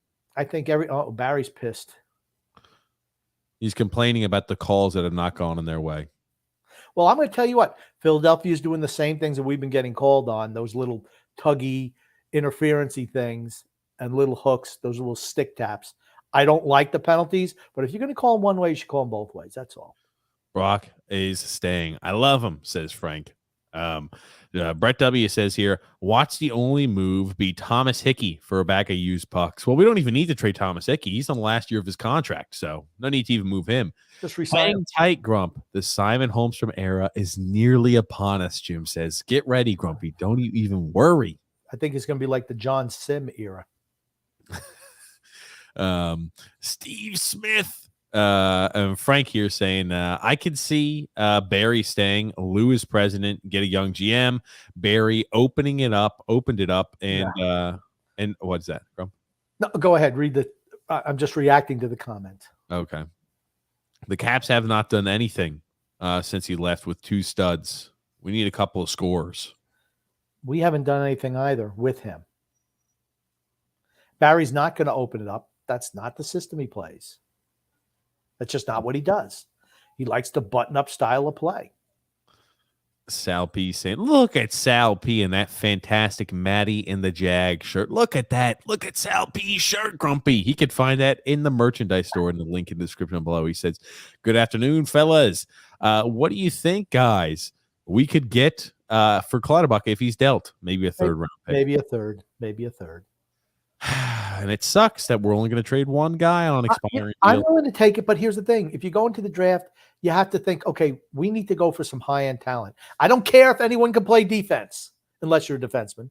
I don't care if every forward I take is just a goal-scoring whiz or it can skate. I don't care if they play the two-way game. I don't care. I want high-end talent. This team needs high-end talent. We see what has gotten us with guys who are just meh. Just guys, Jags. Like the vast majority of this team, Jags. They're known as Matty the Jags for a reason. D-Hag traded to Florida for a 6th rounder. He's not much. And then Frank saying, TJ, we'll get a collection started to get you a tablet. Oh, no, it's good. It's good. I've got this. The phone works great. Dan L says, LOL, thanks, gents. I have the other 2 kids on my back. Oh, okay. I don't even see them. Yeah, I see one on the back. I'm sorry. I just love Mr. Baby. I don't know the baby's name, and I'm not asking for his name, but I love him. I just love him. My mom is from Long Island, and my dad is from suburban Philadelphia. I grew up near Trenton, Princeton. So I have this weird New York Philly fan mixture. I got to say, there's no Philadelphia team. I don't really hate a whole lot of teams, but man, I don't like Philadelphia teams. I don't know why. I hate the Phillies. I don't like the Phillies. I don't like the Eagles. I don't like the Flyers. And I don't care about the 76ers. That's a team I can care less about. The Phillies don't bother me. The Eagles, man, from when they were playing the Giants back in the that bastard Chase Utley. Never forget. When the Giants were playing the Eagles and that Buddy Ryan, that piece of shit. taking out bounties on the Giant players. Yeah, no. Never liked the Eagles. Never, ever, ever liked the Eagles. And the Flyers, I've despised since day one. You guys just see Bellis's last 2 shots. He's good, a future goal scorer. Absolutely. Anthony R said, just heard on Twitter, our Giordano has just been moved to Toronto. No word for what yet, though. Let's try to pull that up. Let's see. Matthew C saying Aho sucks. Bad turn of Aho. Yeah, Aho is not great defensively. He's a 7th guy, 7th D man. Yeah. No doubt about it. And as a 7th guy, he's okay. He's serviceable. That's about it. But against, he struggles just like all the Islanders do. Teams that are aggressive on the forecheck, and that's the style that the Flyers play as well. Aggressive on the forecheck. They've always been a good forechecking team. That's their DNA. They give us trouble. They've outplayed us today. I mean, I hate the Flyers. I despise them. And they're beating us today. Ooh, yeah, he's definitely been traded to the Leafs. Let's see here. Oh man, they haven't told us yet what it involves. Darren Drager came out there and said, awaiting the details still. Whoa, we're gonna find out very soon. Isn't this great? Let's see what Mark Giordano goes for. I bet you he goes for a first and then some. Wouldn't it be fun? Do you think that? And we're going to be sitting on our hands with Scott Mayfield. Sitting on our hands. Oh, Travis Hamonic has been traded to the Ottawa Senators. Yes, if you would have stopped talking for a second, I was going to let you know that. For a 3rd-round pick. There it is. And they're talking about Jack Capuano works as an assistant coach for Ottawa. So he's got that connection with good old Hammer. Yeah. That. Multiple draft picks involved for Mark Giordano to the Leafs. 38 years old. Multiple draft picks. 38 years old. I'm gonna throw something. I'm gonna rip something off the wall when we don't do anything and we just sit on our freaking hands. When we look at guys like Mark Giordano. Mark Giordano's a good defenseman. Mark Giordano's 38 years old, though, is right. Hampus Lindholm's a good defenseman. Hampus Lindholm's on an expiring deal. Not as great offensively as people make him out to be. They're getting multiple picks. Hampus Lindholm got a first, 2 seconds, and an NHL-ready defenseman. What's Mark Giordano going to get? And we're going to hear, oh, no, we've got so many holes to fill here with Scott Mayfield. We cannot afford to trade away Scott Mayfield. We've got too many holes on defense to fill. Well, Hampus Lindholm traded for a guy who's an NHL-ready defenseman, a first and 2 seconds. So you do the math. We don't need a defenseman to play 20 minutes a night. We're looking for a bottom pairing guy. Pulock and Dobson can play 20-plus minutes a night. Simple. Absolutely. I'm not surprised. I just get ready for another bad year next year. I mean, we just keep on they don't know what they're doing. I'm sorry. They don't. And I've been you could see it coming. You could see it coming. For years, you could see it coming. I tell you, we're Islander fans. They're gonna. How long after the NHL trade deadline until we start seeing excuses flow out from the Islanders media and the Islanders organization? How long? Do you give it 20 minutes? An hour, 2 hours, maybe a day? How long until we start seeing a litany of excuses for the reason they didn't make moves? Well, they just weren't giving up enough. Teams just wouldn't pay us enough for guys who are very talented. We know their value, so we're going to hold on to them because we didn't want to trade them for less than what their value was. What type of bullshit excuses do you think we're going to see tomorrow? I don't know, but we're the excuse of the week club. Honestly, it's kind of embarrassing. Stop making excuses. Just, okay, we were bad this year. Trotch say, you know what? I didn't coach well this year. Lamoriello has said, you know what? I won 2 GM of the Year titles in a row that I didn't really deserve. But hold on real quick. Did you see Hagel? Hagel got moved in 2 4th-round picks, and Chicago received 2 players and 2 firsts from Tampa. That was earlier in the week. I know that was yesterday. Hagel. I didn't know it was. No, that was earlier in the week. That was like Thursday. Okay, 2 first-round picks. I didn't know it was 2 first-round picks. Yeah. But here's why. Teams are overpaying the hell out of for players, and we're going to sit here on our freaking hands in a deep draft where teams are overpaying for players to help them win now, and we're going to sit on our freaking hands. It's pathetic. It's disgusting. But why is Tampa Bay doing that? They know their window to win is now. That's right. It's right now. Right now. He doesn't make a whole lot of money, so he fits in their salary structure. I mean, they're right up against the cap. Yep. So, and he's played really well for Chicago this year.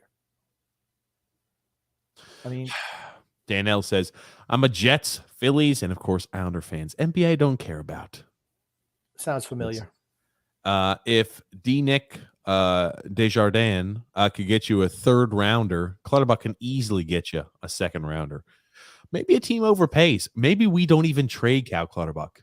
Maybe we say that at the end of the day, because remember, James Nichols just came out and said, I'll be very anxious to see how it works.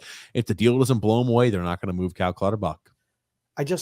What's going to be worse if at the end of the year we do one or two things? Let's say we don't move Cal Clutterbuck tomorrow and we keep him for the remainder of the season. What's worse? If he retires at the end of this year or if he signs back on a 2 or 3 year deal? What's worse, that he signs back or that we held him when he retired and didn't move him because he asked to stay with us? So we opted out on a third or a second round pick. Here's my prediction. If we don't trade him, we'll sign him back. Like I said, why did they sign Matt Martin back? He's unneeded. For some reason, that's how he got the name the $6 million man. 4 years, $1.5 million, $6 million. Well, we can bury his contract in the minors. Really? Did we show like we're any inclination of doing that? He's still a regular on this team. You move guys. I don't even care. Again, they're not part of the solution. When we're finally going to be good enough, they're not going to be here. So you move them now to expedite the process. That's my whole point. SP St. Barzal looks disinterested. I didn't think so today, but as a whole, he looks like he is not interested. I don't think he wants to be here anymore. I think he's had it. I think he's absolutely had it with this team. When we were winning, it was okay. All right, I'm willing to subjugate my stats. When he sees this dumpster fire and he sees the guys who get the preferential treatment, the Anders Lees, the Josh Baileys, when they play like shit, they still get rewarded. And me, nothing. Yeah. I think he's gone. I think he's gone. Grumpy old man has alcohol in his chocolate drink. And then Anthony R. saying, Toronto, Kyle Clifford waived. Want you to say, I said, I feel bad for the players who only get a game or two and then they sit for a few weeks. It's got to be hard to keep any consistency as a player. For certain it is. Particularly when you're young and developing. You don't get better sitting on the bench. Nope. Absolutely not. Absolutely not. I tell you. All I know is everyone's saying, oh, the deadline, the day of the deadline is when to make deals. No, it's not. Because all these teams that potentially were landing spots for Varlamov or Mayfield or any of the other plethora of players we're talking about, they no longer have first-round draft picks. They all moved them out because they're proactive. They're not waiting till the last minute to make a deal. Just like I said, you never should be. You do it early. That's when you do it. But now who are you going to trade him to? Nobody. There's nobody left to trade him to. And Lou's going to say, oh, well, we didn't get the value. All these other teams went after somebody else. Yeah, because you weren't proactive. When you have time, you take it. You know what, Lou? You ain't got much time left. You should live every day like it's your last, honestly. God almighty, Grump. Oh, man. I just don't want Fredo.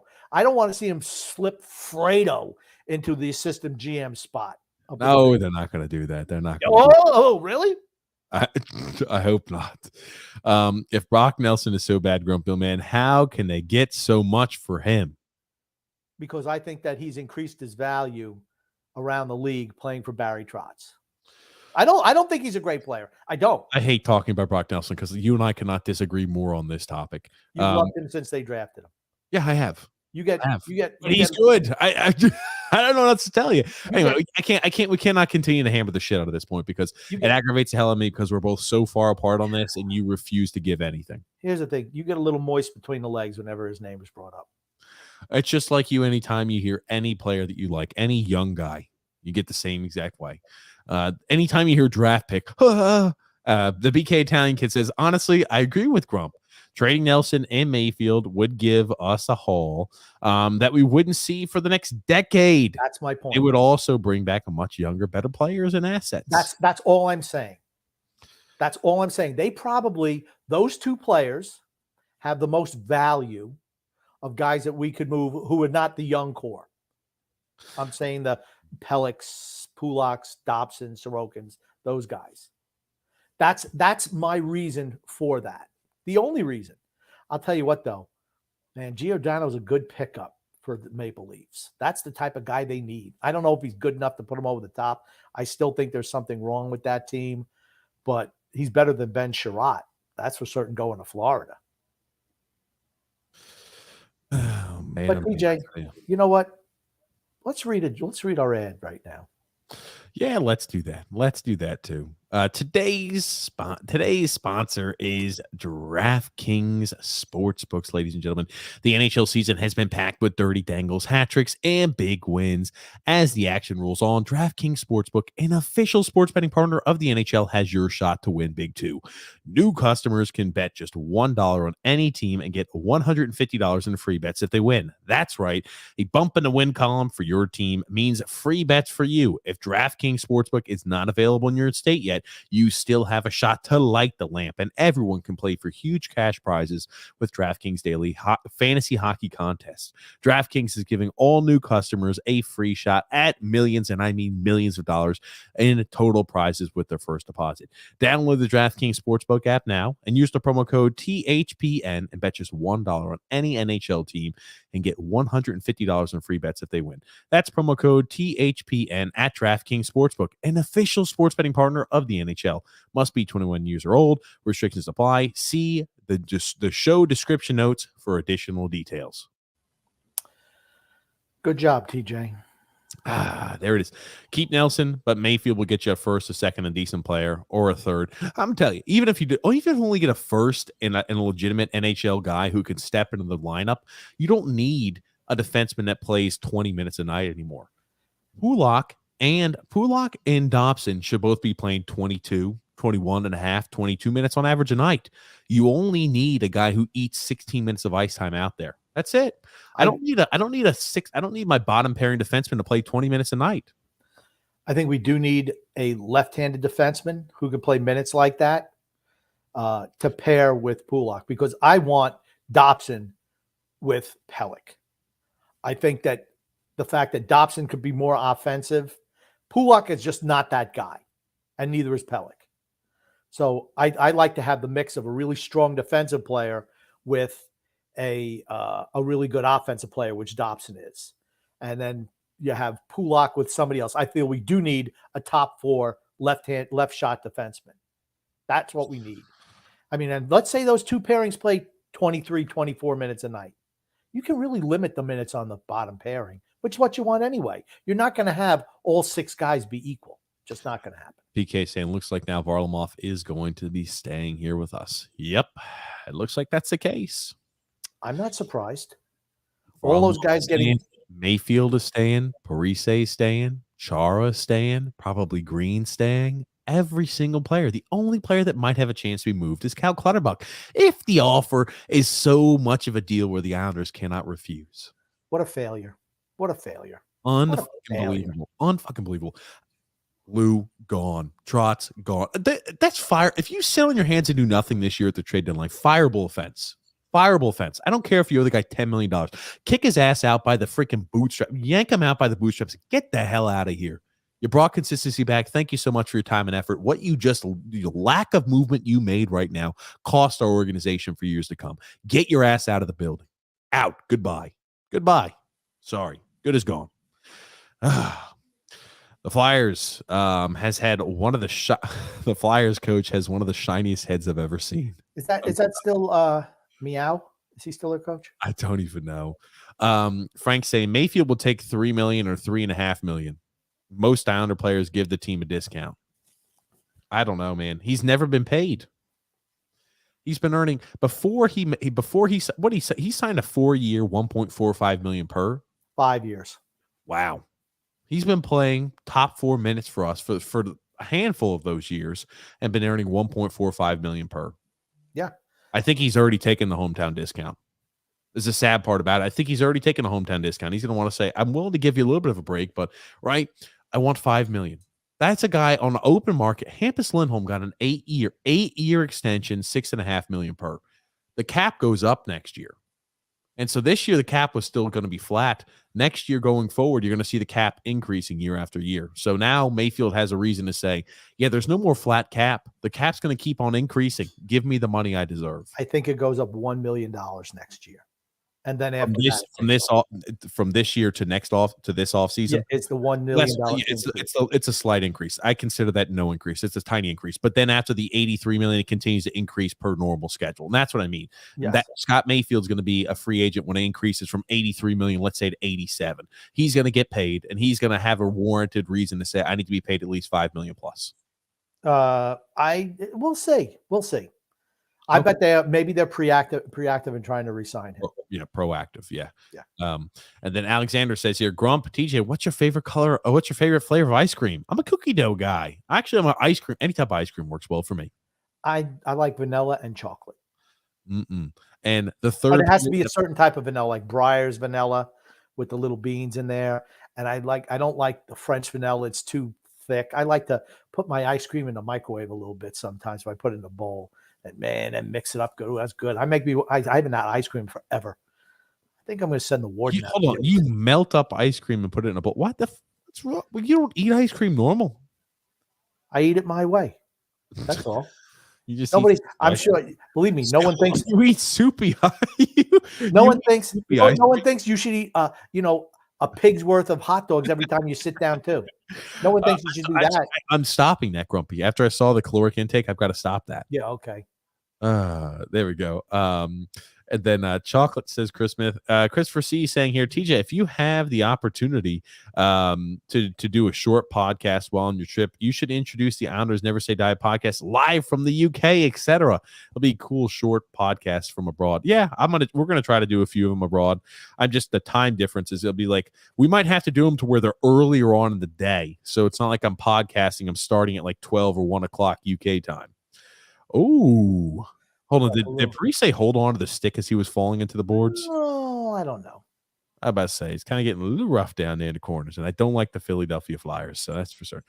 Parise, did he hit that off the post? Oh, hand pass. Okay. I thought he hit it off the post.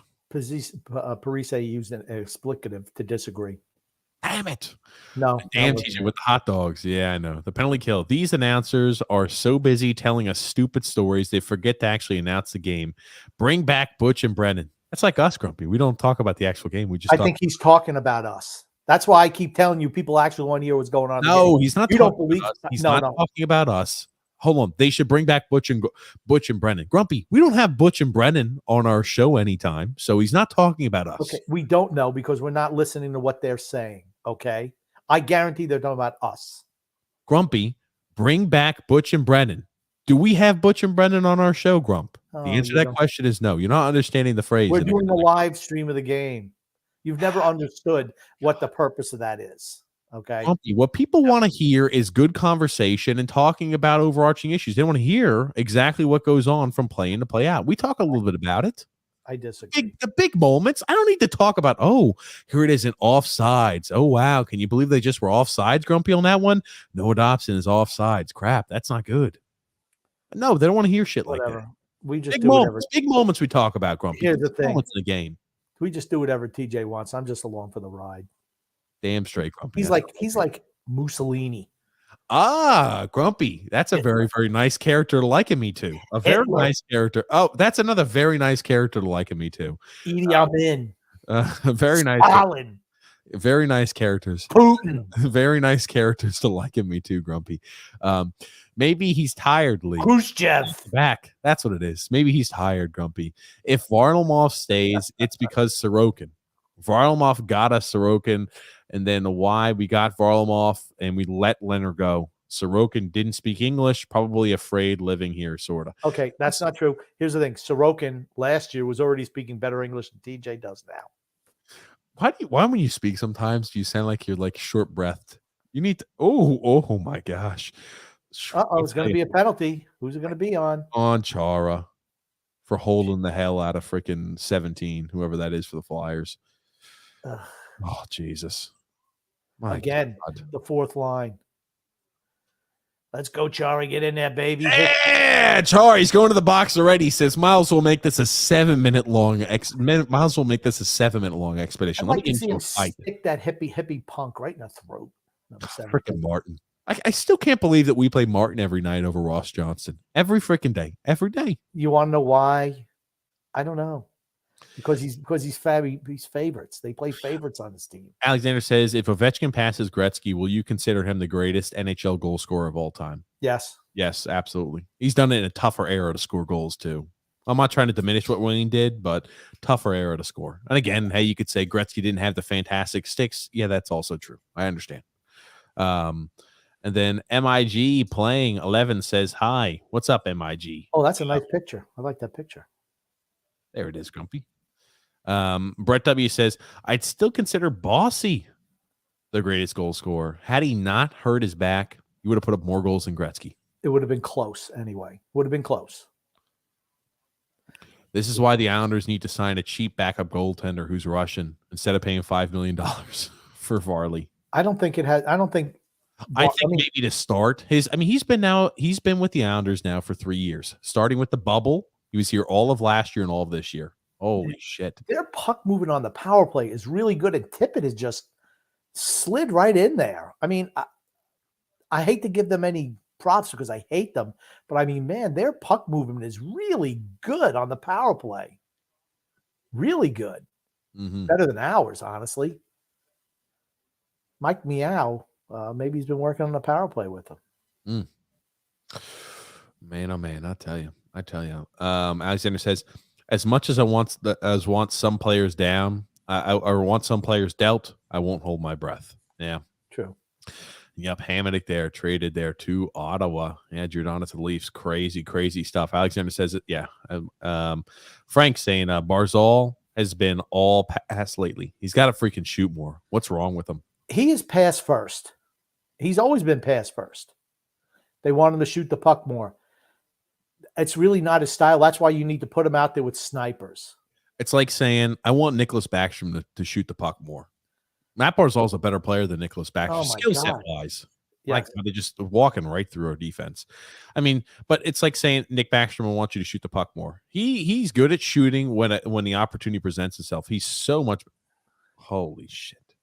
They're just dominant on the power play right now, but they haven't scored yet. So that's a plus. Yeah, I don't think we can afford to game today. I honestly don't think we can afford to give up another goal. Expect to win.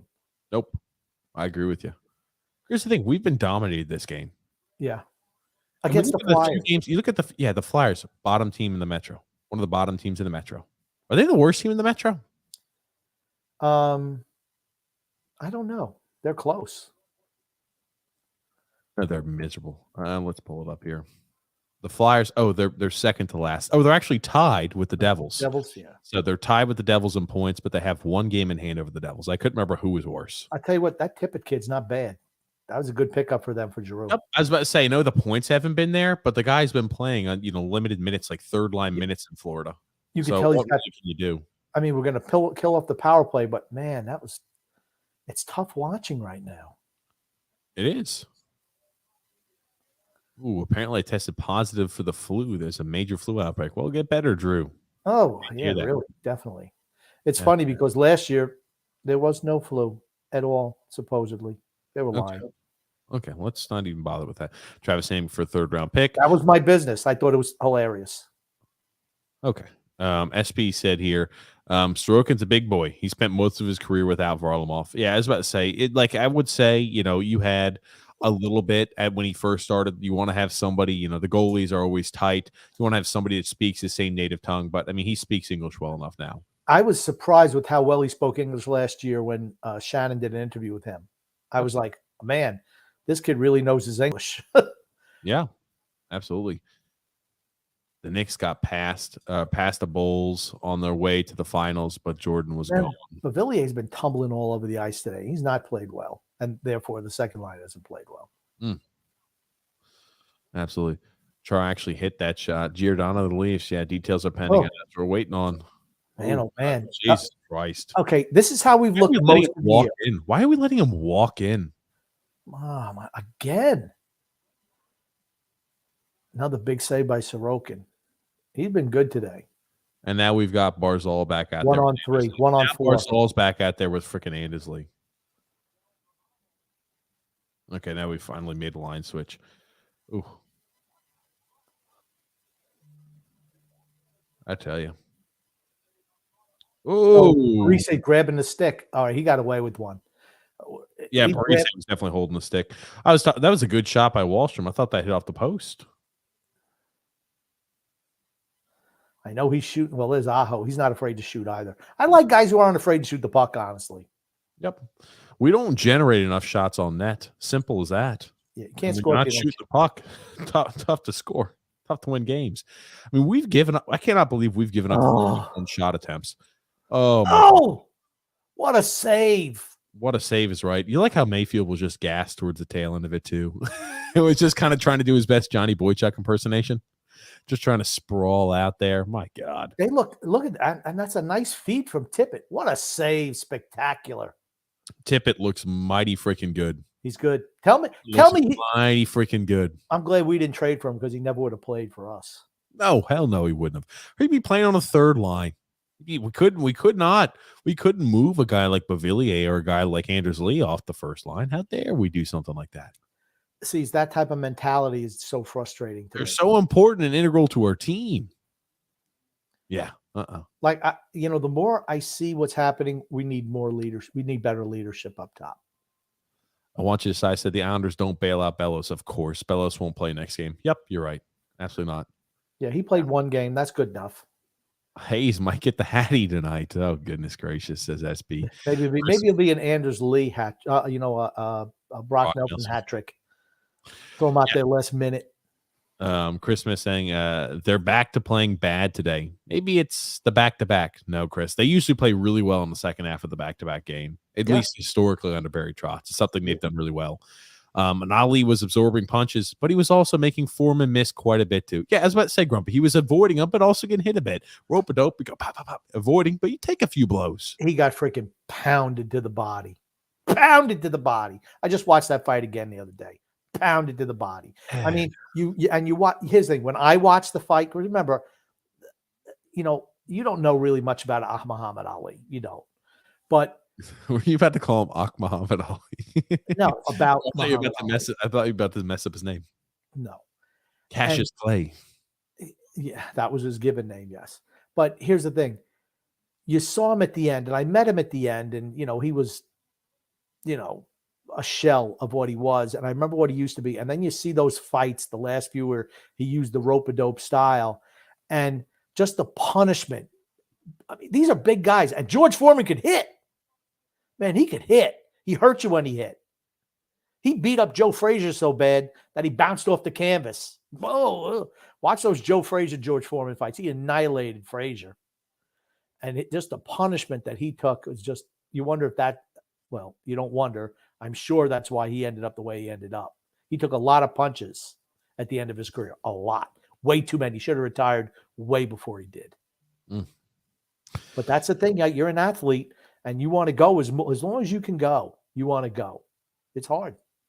Drew L saying here, I mean, Ledecky can't be happy hearing that Barzal and Barry have issues. What he does is he tries to say, take care of it. Fix the issue.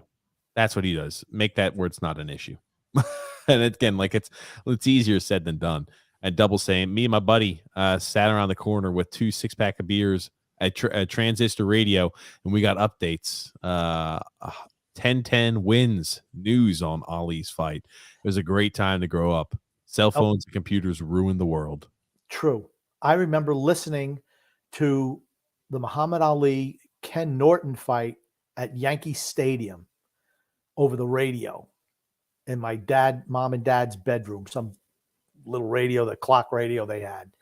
And, you listen to them describe the fight. I'm like, how the hell did Ali win that fight? And then you watch it. It's like they didn't reward Norton for being the one who instigated all the action. Oh, my God. And there's the Flyers, man. I'll tell you what. Nice cross check by Keith. Bellows. I like it. He'll probably go to the box. He'll probably go back to the box again. Don't mess around in front of my goalie. That's we need more of that. When was the last time we saw something like that? When was the last time we saw somebody like that? I say Lindblom slashing the hell out our goalie's pads. Yeah, it just goes up. Boom. You know how you stop it? You make the punishment. You want to go in and do that? I'm going to knock some teeth out of your mouth.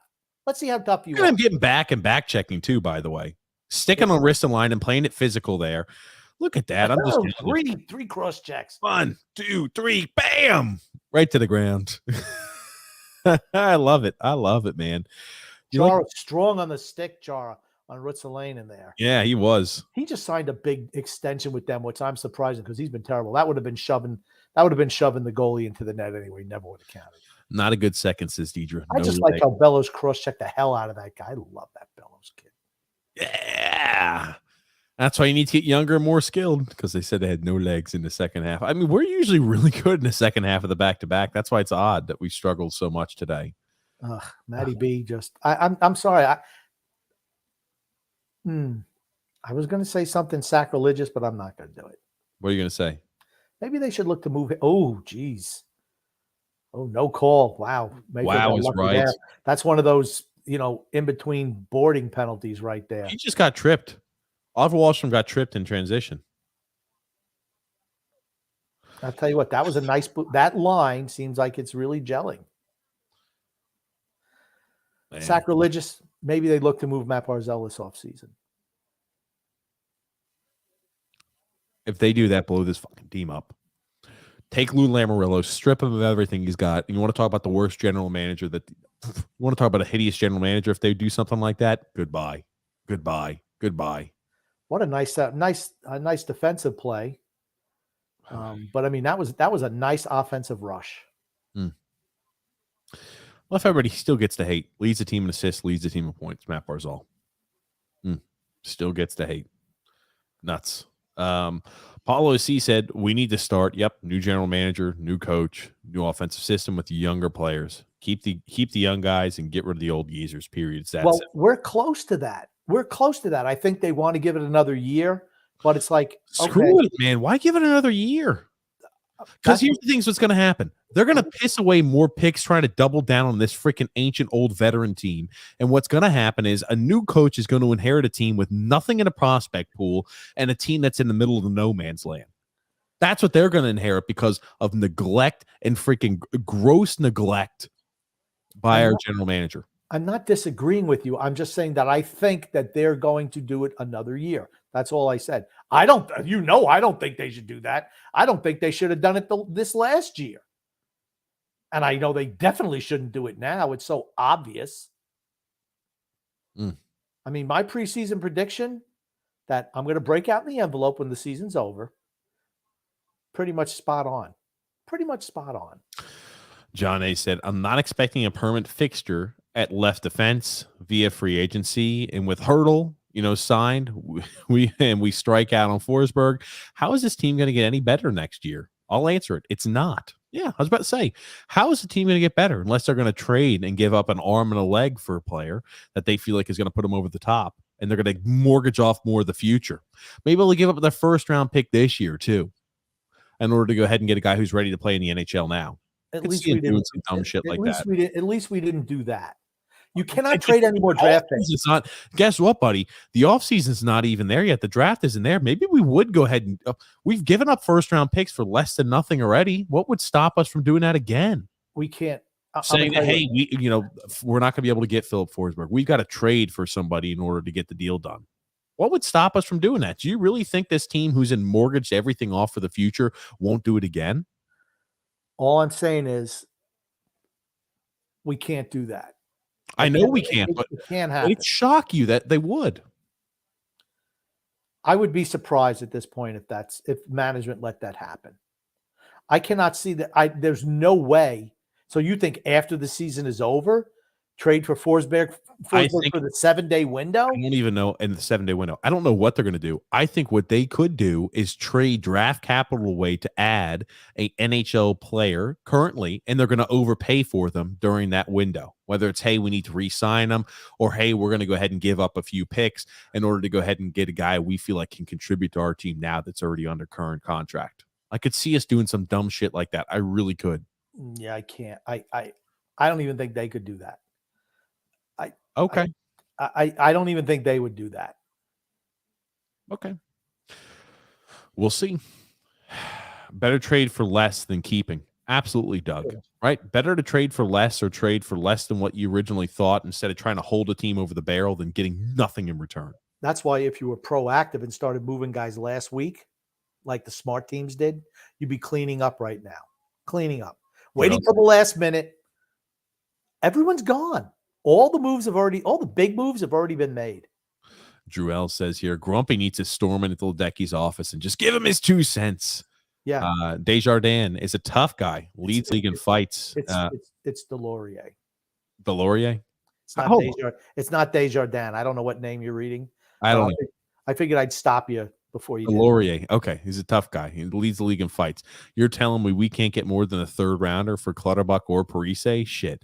The way it's going, you can get a third rounder for Chara in this market. But they're not going to move anybody. They don't want to.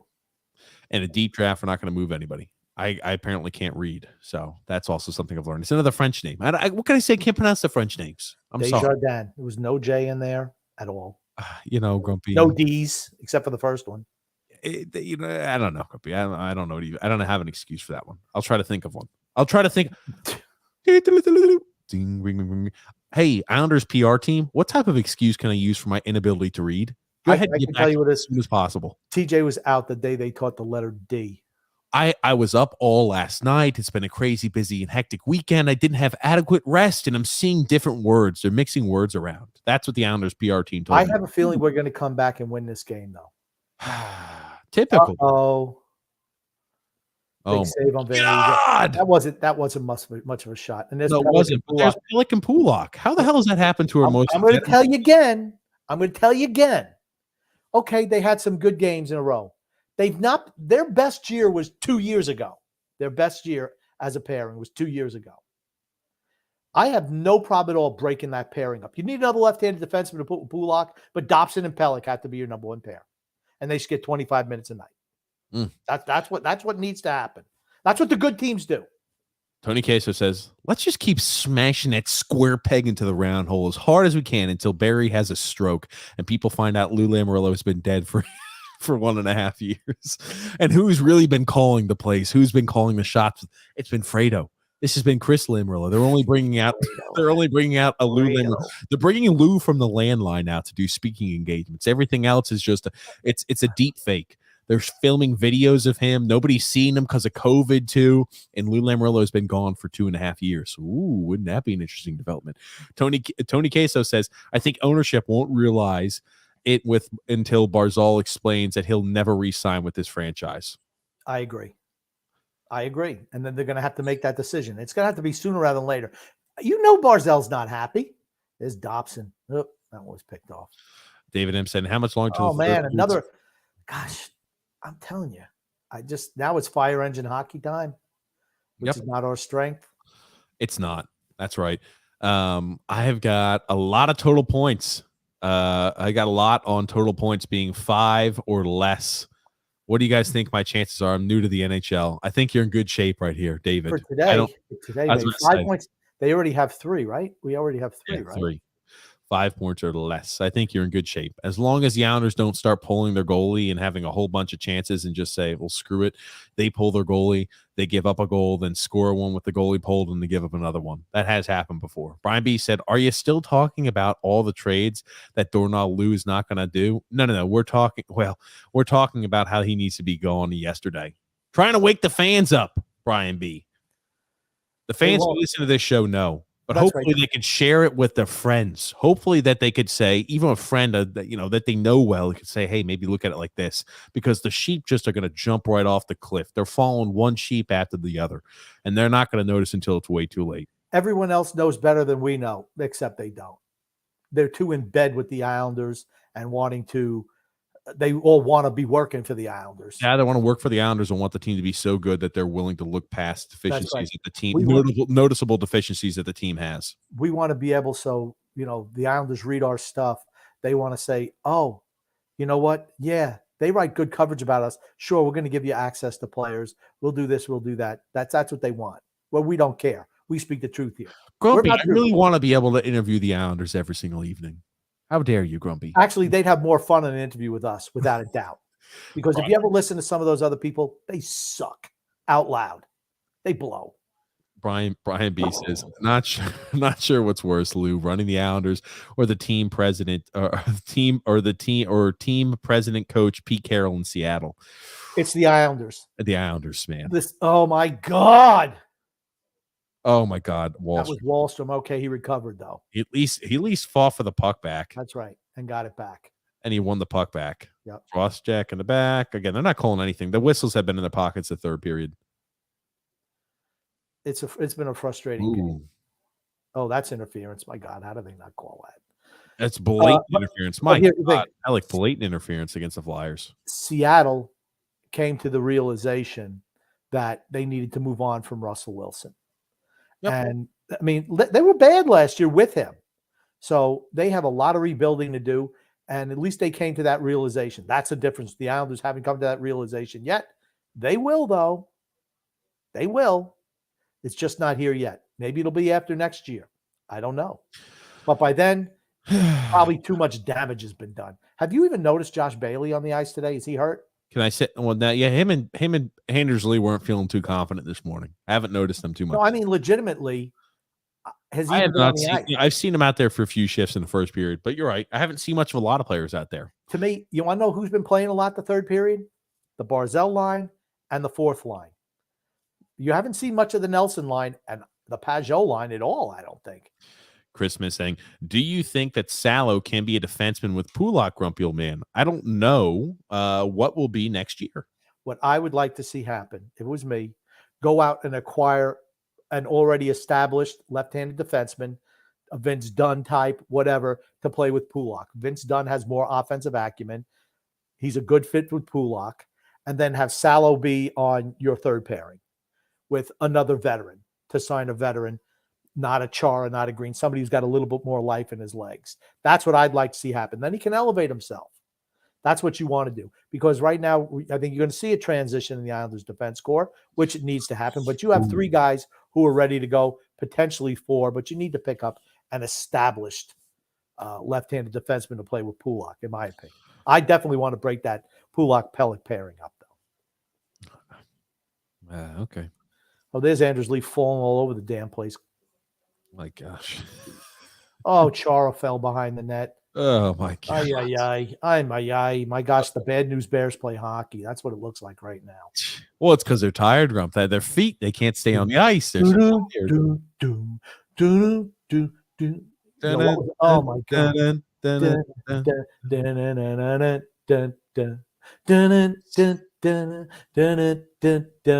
We're gonna lose to the freaking Flyers. I hate that team. They really suck.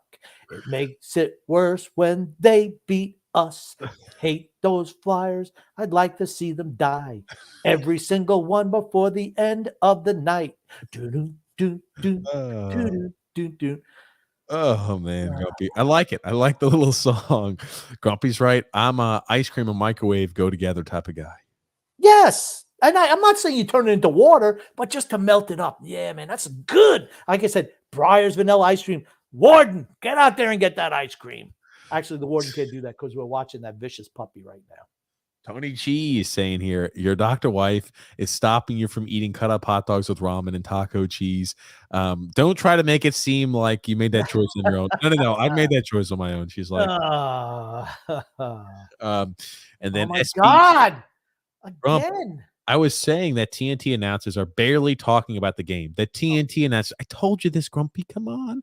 Holy hell. Little injury action, perhaps. Hopefully, No, he's guy's fine. hurt. He's fine. He's loose.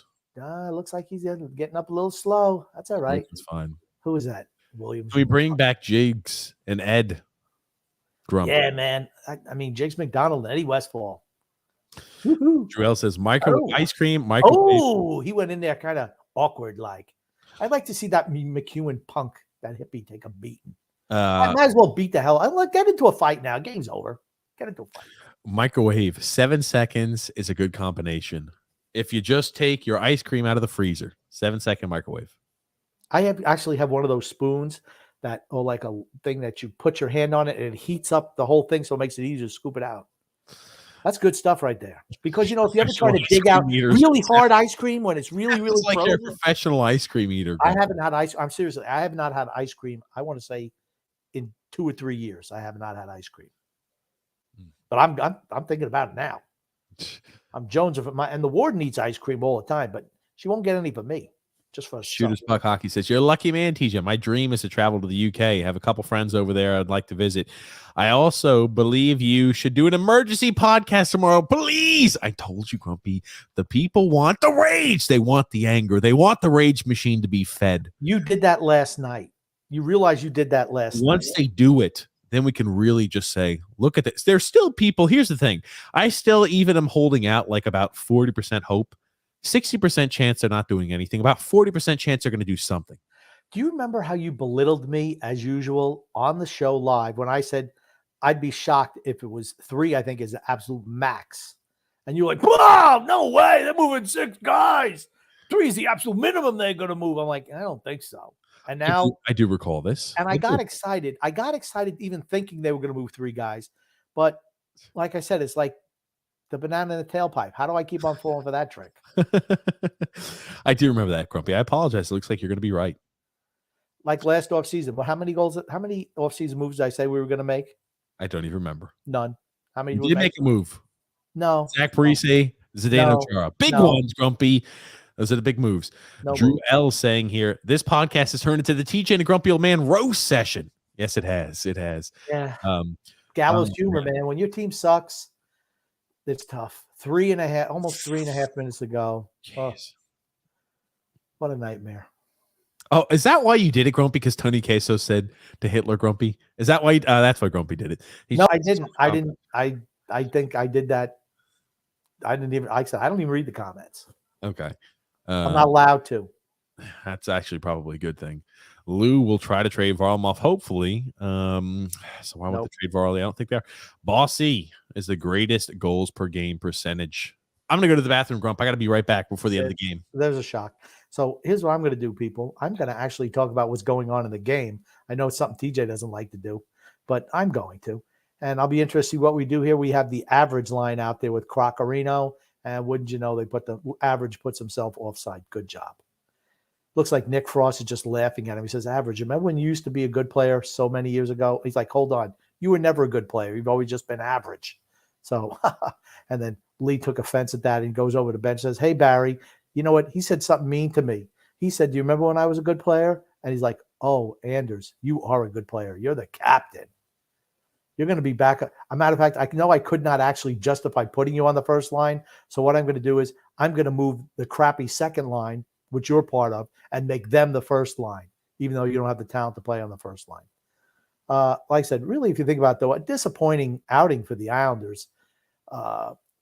No excuse for it being back-to-backs. Absolutely none. They just look like they were outplayed and out-hustled by the Flyers today. And that's the one thing that the Flyers always give you. They're going to give you an honest effort. They're going to be aggressive on the forecheck. They're not a good team defensively, but unfortunately, that doesn't play into our strength because we're not a great offensive team. I would have liked to see more jump, though, today. Really particularly disappointed in the play. Ooh, that's a puck that got really up in the throat area of Sorokin. Thank goodness didn't actually catch him in the throat. But that's a good way to make a save. Been disappointed, though, in the play, honestly, of Beauvillier and therefore the whole second line. That's how they've looked most of the year.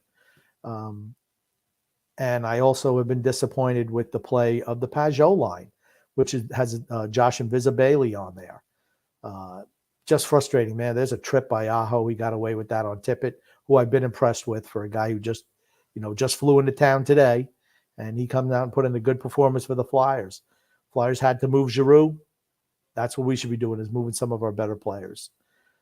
I'm not looking at, like I said, I say rebuild.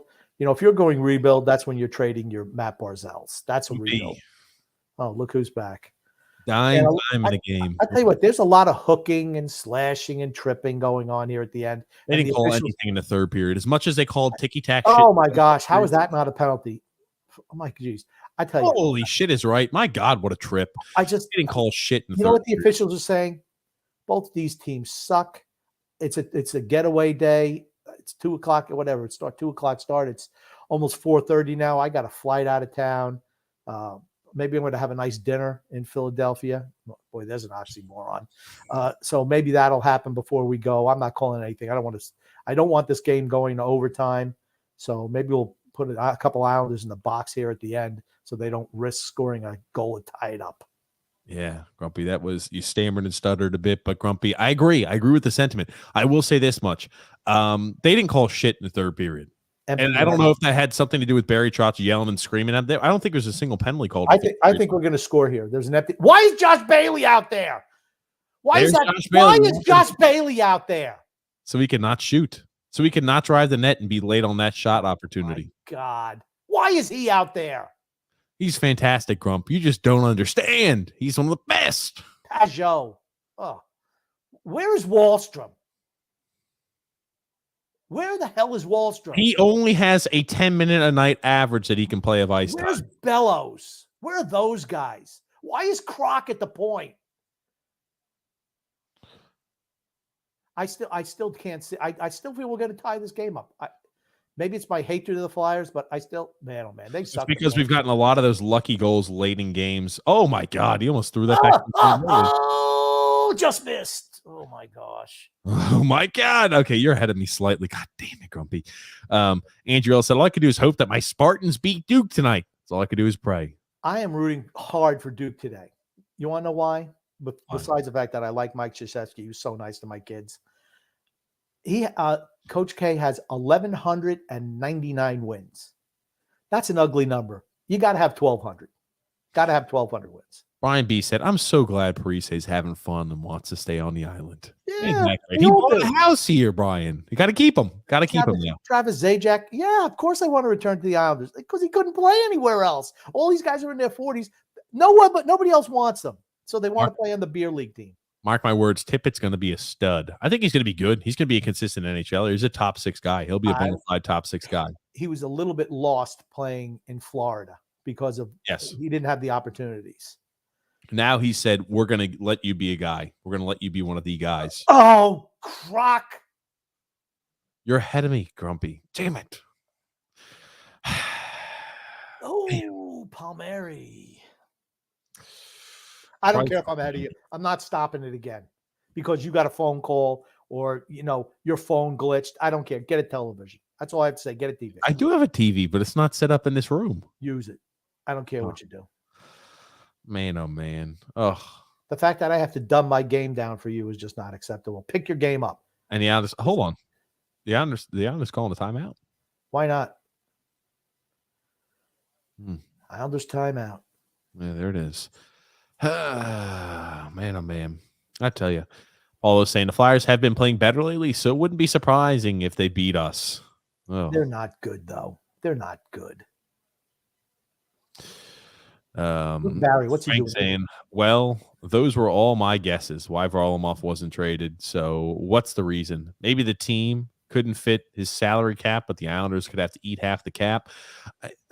Why not? Why not? Why not? They can afford it. Milky Way, I don't read whatever that language is. I apologize. Angelo M saying here, we play like the worst team in the league. Oh, goodness gracious. Again, right? We played, 6 or 7 games where we look good against, not great competition. The Rangers we always get up for. But other than that, again, we've been consistently inconsistent this year. Again, Bailey's out there. They just slough him off like he's nothing. Thank God for Barzell. Yeah. Bailey, he's disinterested. He wants to go. I don't think he wants to be here. Yeah, I don't think so either. Ugh. And that's the thing, right? If they're going to keep freaking Trotz here, I mean, what's the point of having a guy like Matt Barzal? There's your game. Yep. 5, 4. A loss. Gosh. A loss to one of the worst team in our division. Worst team in our division. Not anymore. They're not worse anymore. Again, I swear it's like, okay, we saw enough. We're not going to make any moves at deadline. Then they go back to playing like shit. None of the Islanders, maybe Sorokin, none of the Islanders have to worry about being called out as one of the 3 stars of the game. That's for certain. Jesus Christ. I tell you. To the Flyers. And here's the thing. They dominated us.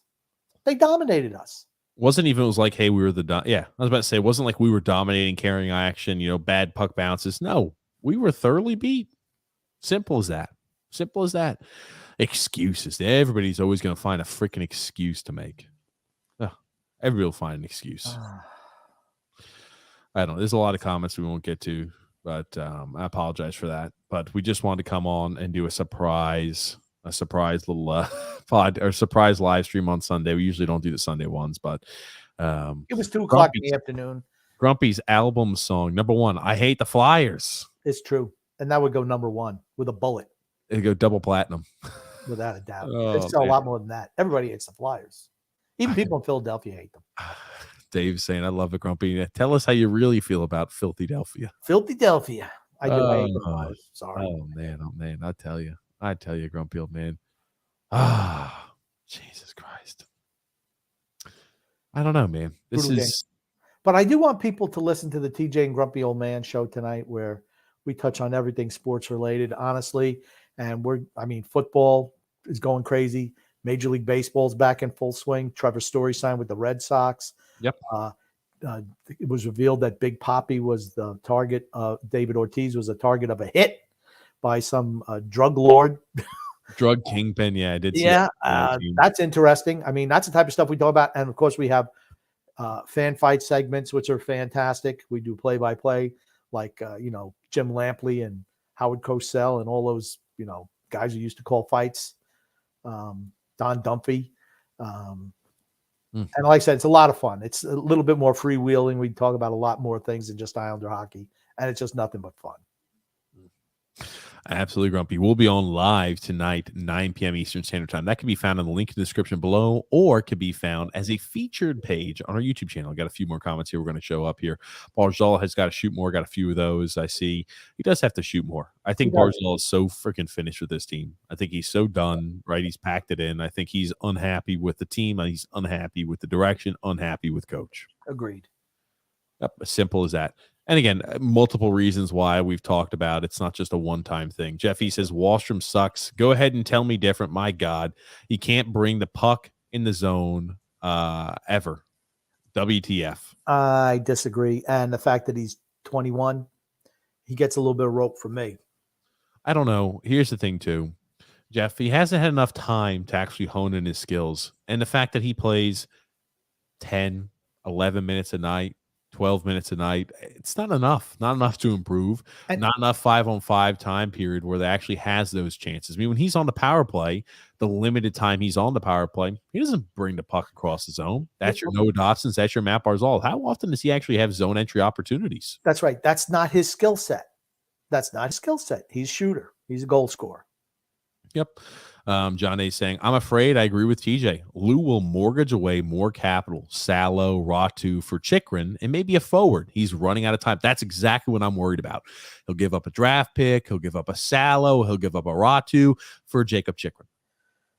He's going to give up so much, and it's going to be an awful double down on this miserable roster that we currently have. He's going to double down on it. Remember when I told you if we were 10 points out of a playoff spot at the deadline, I thought he would double down? I think he's going to double down in the offseason. With 20 points out of the playoff spot. Yeah. I mean, wouldn't Chikrin solve our left-hand defense problem? Wouldn't he solve that as an elite top four left-hand defenseman? That's what they want you to believe. I mean, okay, but that would solve that problem. It would. I mean, and if you is Salo going to be as good as Chikrin? Probably not when all is said and done. Ratu, I would hate to lose him, but if you get somebody else back, I'm not necessarily opposed to a deal like that. That being said, the price for Chikrin is way more than that. Here's the thing. You're not going to be getting a young guy of a forward that you trade for. You're going to get some old vet who's freaking cashed and finished. Atu Ratu is one of the pieces that are going to help you in the future. Do not trade him away. Might help you in the future. Once again, he's a prospect. Never played North American style yet. He's still at least 2 years away. If they want to kind of Chikrin's, he's young enough and under contract for another 4 years. I'm not opposed if that's the move, but it won't be the move because you would be fine moving again. The asking price on Jacob Chikrin would be Salo, Atu Ratu, a first, and then some. It'd be an astronomical asking price. You'd be okay giving up possibly a top 10 pick, Robin Salo, Atu Ratu, then some for Chikrin? I wouldn't. In that trade scenario, there was no first-round pick included in it. Mm. That's why I mentioned it. Now, that being said, he's going to go for more than that. So it's really not a trade that Arizona would make or is looking to make. But if that was an actual deal that was on the table, I would absolutely strongly consider that deal. Without a doubt, I would. As a matter of fact, I'd probably pull the trigger on it, to be honest with you. That solves your defense is set now. Yes, you lose a Salo. Chikrin's better than Salo. Probably going to be Salo. You lose a young offensive prospect as well. Okay, it's a prospect. Still a We prospect. don't have any young prospects, Grumpy. You talk about our team being a team that's aged and veteran based, and we don't have anybody in the cupboards. So your idea of how to improve this team is by further mortgaging off the future. You sound like Lou Lamoriello right now. Not true, because in my plan, I'm looking to move the veterans out, the forwards. Chikrin solves your problem on the defense. That's all I mean. Your defense is in good shape then. His minus 30 looks really nice, or whatever the hell it is. When Shane Gostisbehere is killing it in that. It's same team. I'm just saying. I don't know. I'm just saying. Now, Gostisbehere is not a guy I'd trade for, but Chikrin is a guy. If that is the actual deal, I'm willing to do that.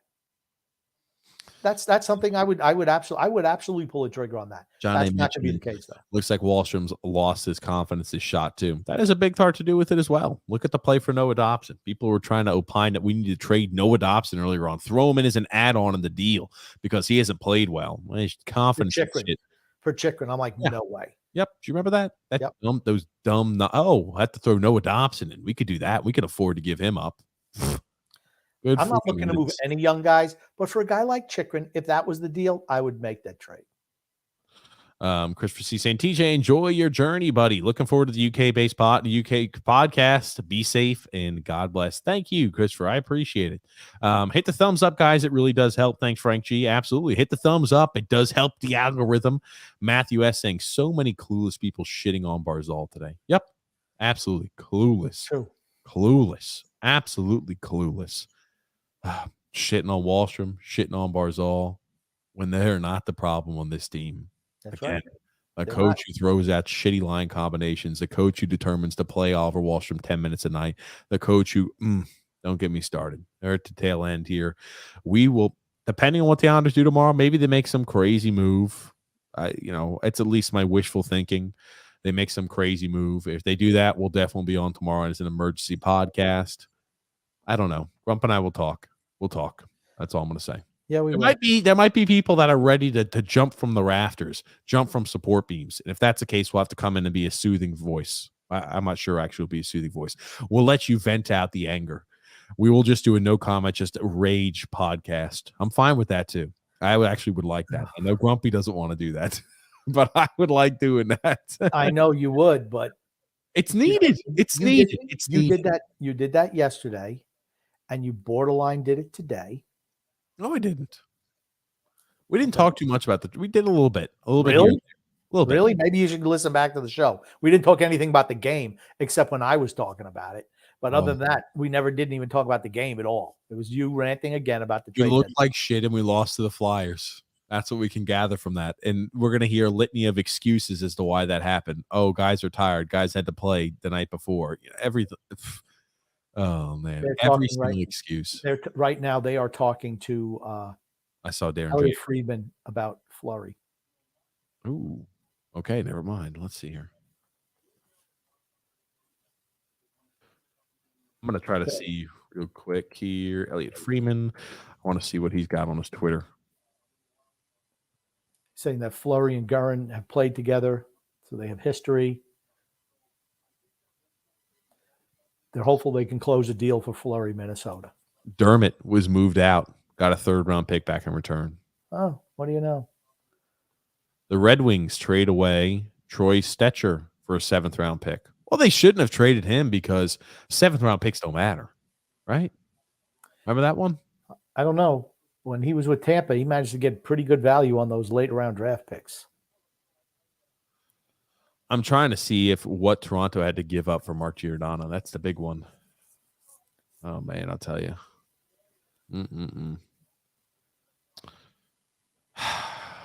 trade deadline.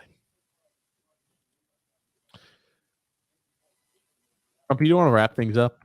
Sure. I'm just okay. Yeah, Travis Dermott went to Vancouver for a 3rd round pick. Still no details yet on a trade or the trade details for Mark Giordano. But ladies and gentlemen, we've come towards the tail end of the show. Number one, thank you everybody for tuning in and watching. Talking about Forsberg now. Okay, Grumpy. Let's wrap things up. I wanted to see if they had deals that, we'll talk more about it later. I'm sure lots of moves will be made. The Islanders won't be involved in any of them tomorrow. But I want to say first, thank you, everybody, for listening to the live stream of the game. I know that everybody enjoys and we enjoy getting to comment on the game live. We'll be going live this evening, 9 p.m. Eastern Standard Time at TJ and the Grumpy Old Man. Could be found a link in the description below. Also, as a featured page on our YouTube channel. Thank you, everybody, so much for watching. And thank you, Grumpy Old Man. What do you want to say before we wrap things up? I just want to say love and laughter to everyone who listens and even those who don't, from TJ and the Grumpy Old Man. Thank you, everybody, for tuning in. We'll be with you guys on the Islanders podcast, possibly tomorrow. If not, definitely Wednesday. Thank you so much for tuning in. Have a great evening. We'll see you at TJ and the Grumpy Old Man, 9 p.m. Eastern Standard Time. 8 o'clock.